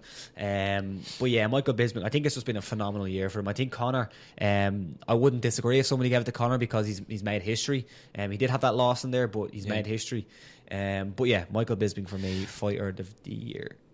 I am going to agree with it. Now, I know it's fighter of the year, but Michael Bisping has had such a long career that he finally got the chance on short notice and took it. And what Robin Black was talking about, mentality and all that sort of stuff, I think that worked reversed. And I was trying to get that in when I was talking to Robin, but I just didn't get a chance because we were on tangents.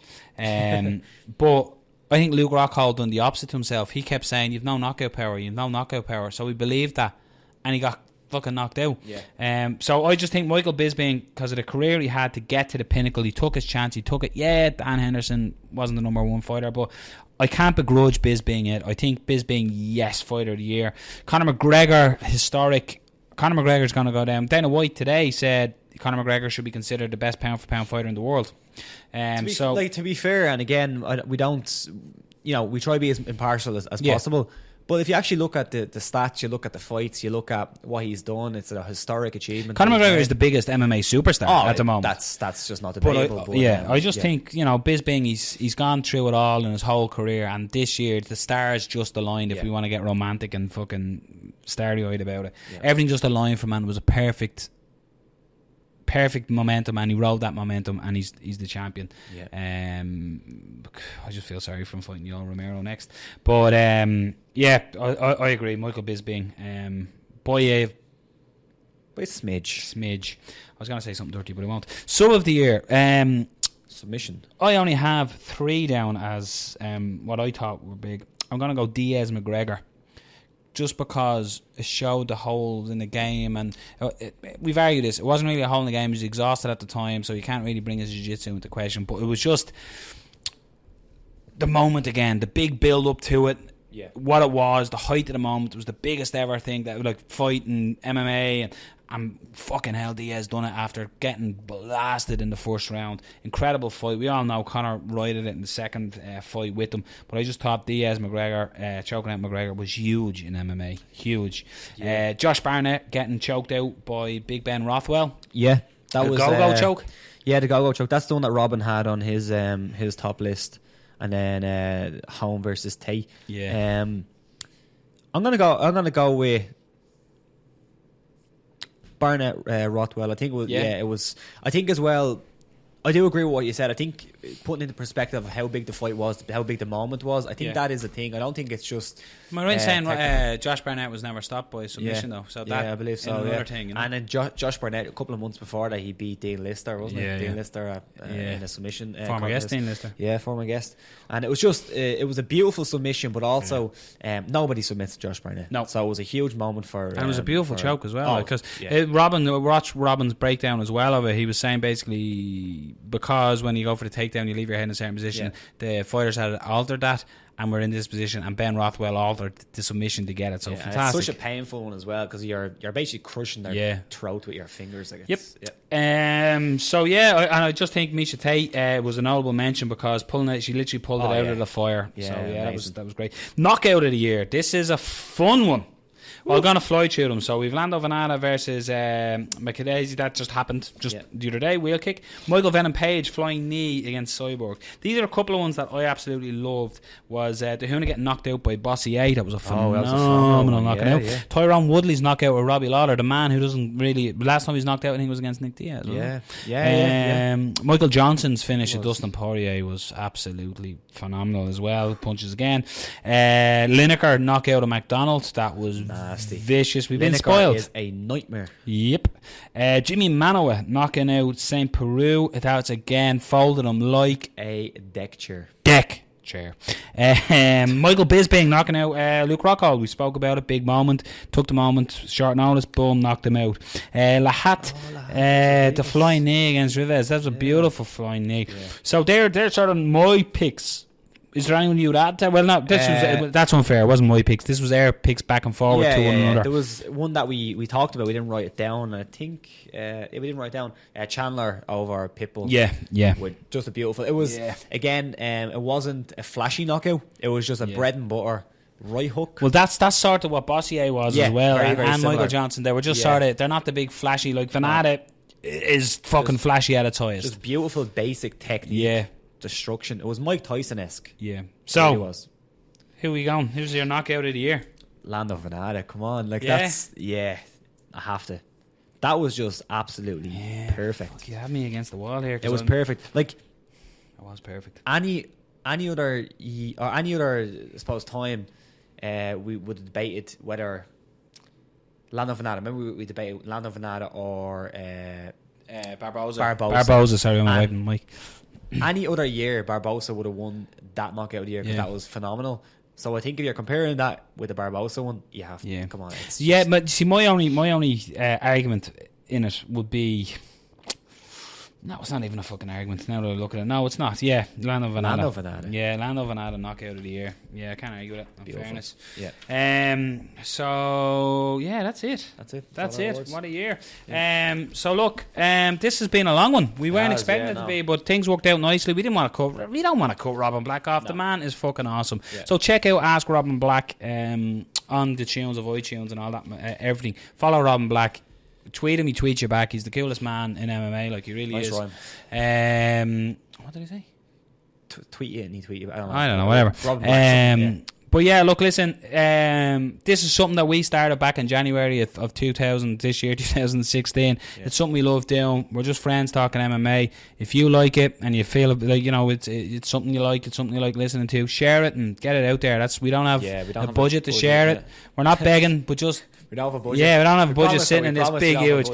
But no, look, listen, share it. All the retweets and everybody that's commented on social media about guests and stuff. We appreciate all your feedback. 2017, we're going to hit up big guests as well. The guys that were suggested to us, don't worry, we got you. We'll be after them. But yeah, it's been a great year. It's an absolute pleasure to come in here. Technically, it's only your second time coming in here, but it's a pleasure to sit and talk MMA with you, Rob. Carl not here, Dan not here. Thanks to all the guests in 2016. Yeah. Sure many will return, but it's been fun. It's been very fun. So you're probably hearing this after Christmas. We recorded it before Christmas. But Christmas dinner was lovely. Enjoy your new year. Enjoy the fights. And follow us everywhere. At @talk_fight on Twitter. Just don't follow us home. I'll follow us home, yeah. Listen, boom, you've been beautiful. We're out.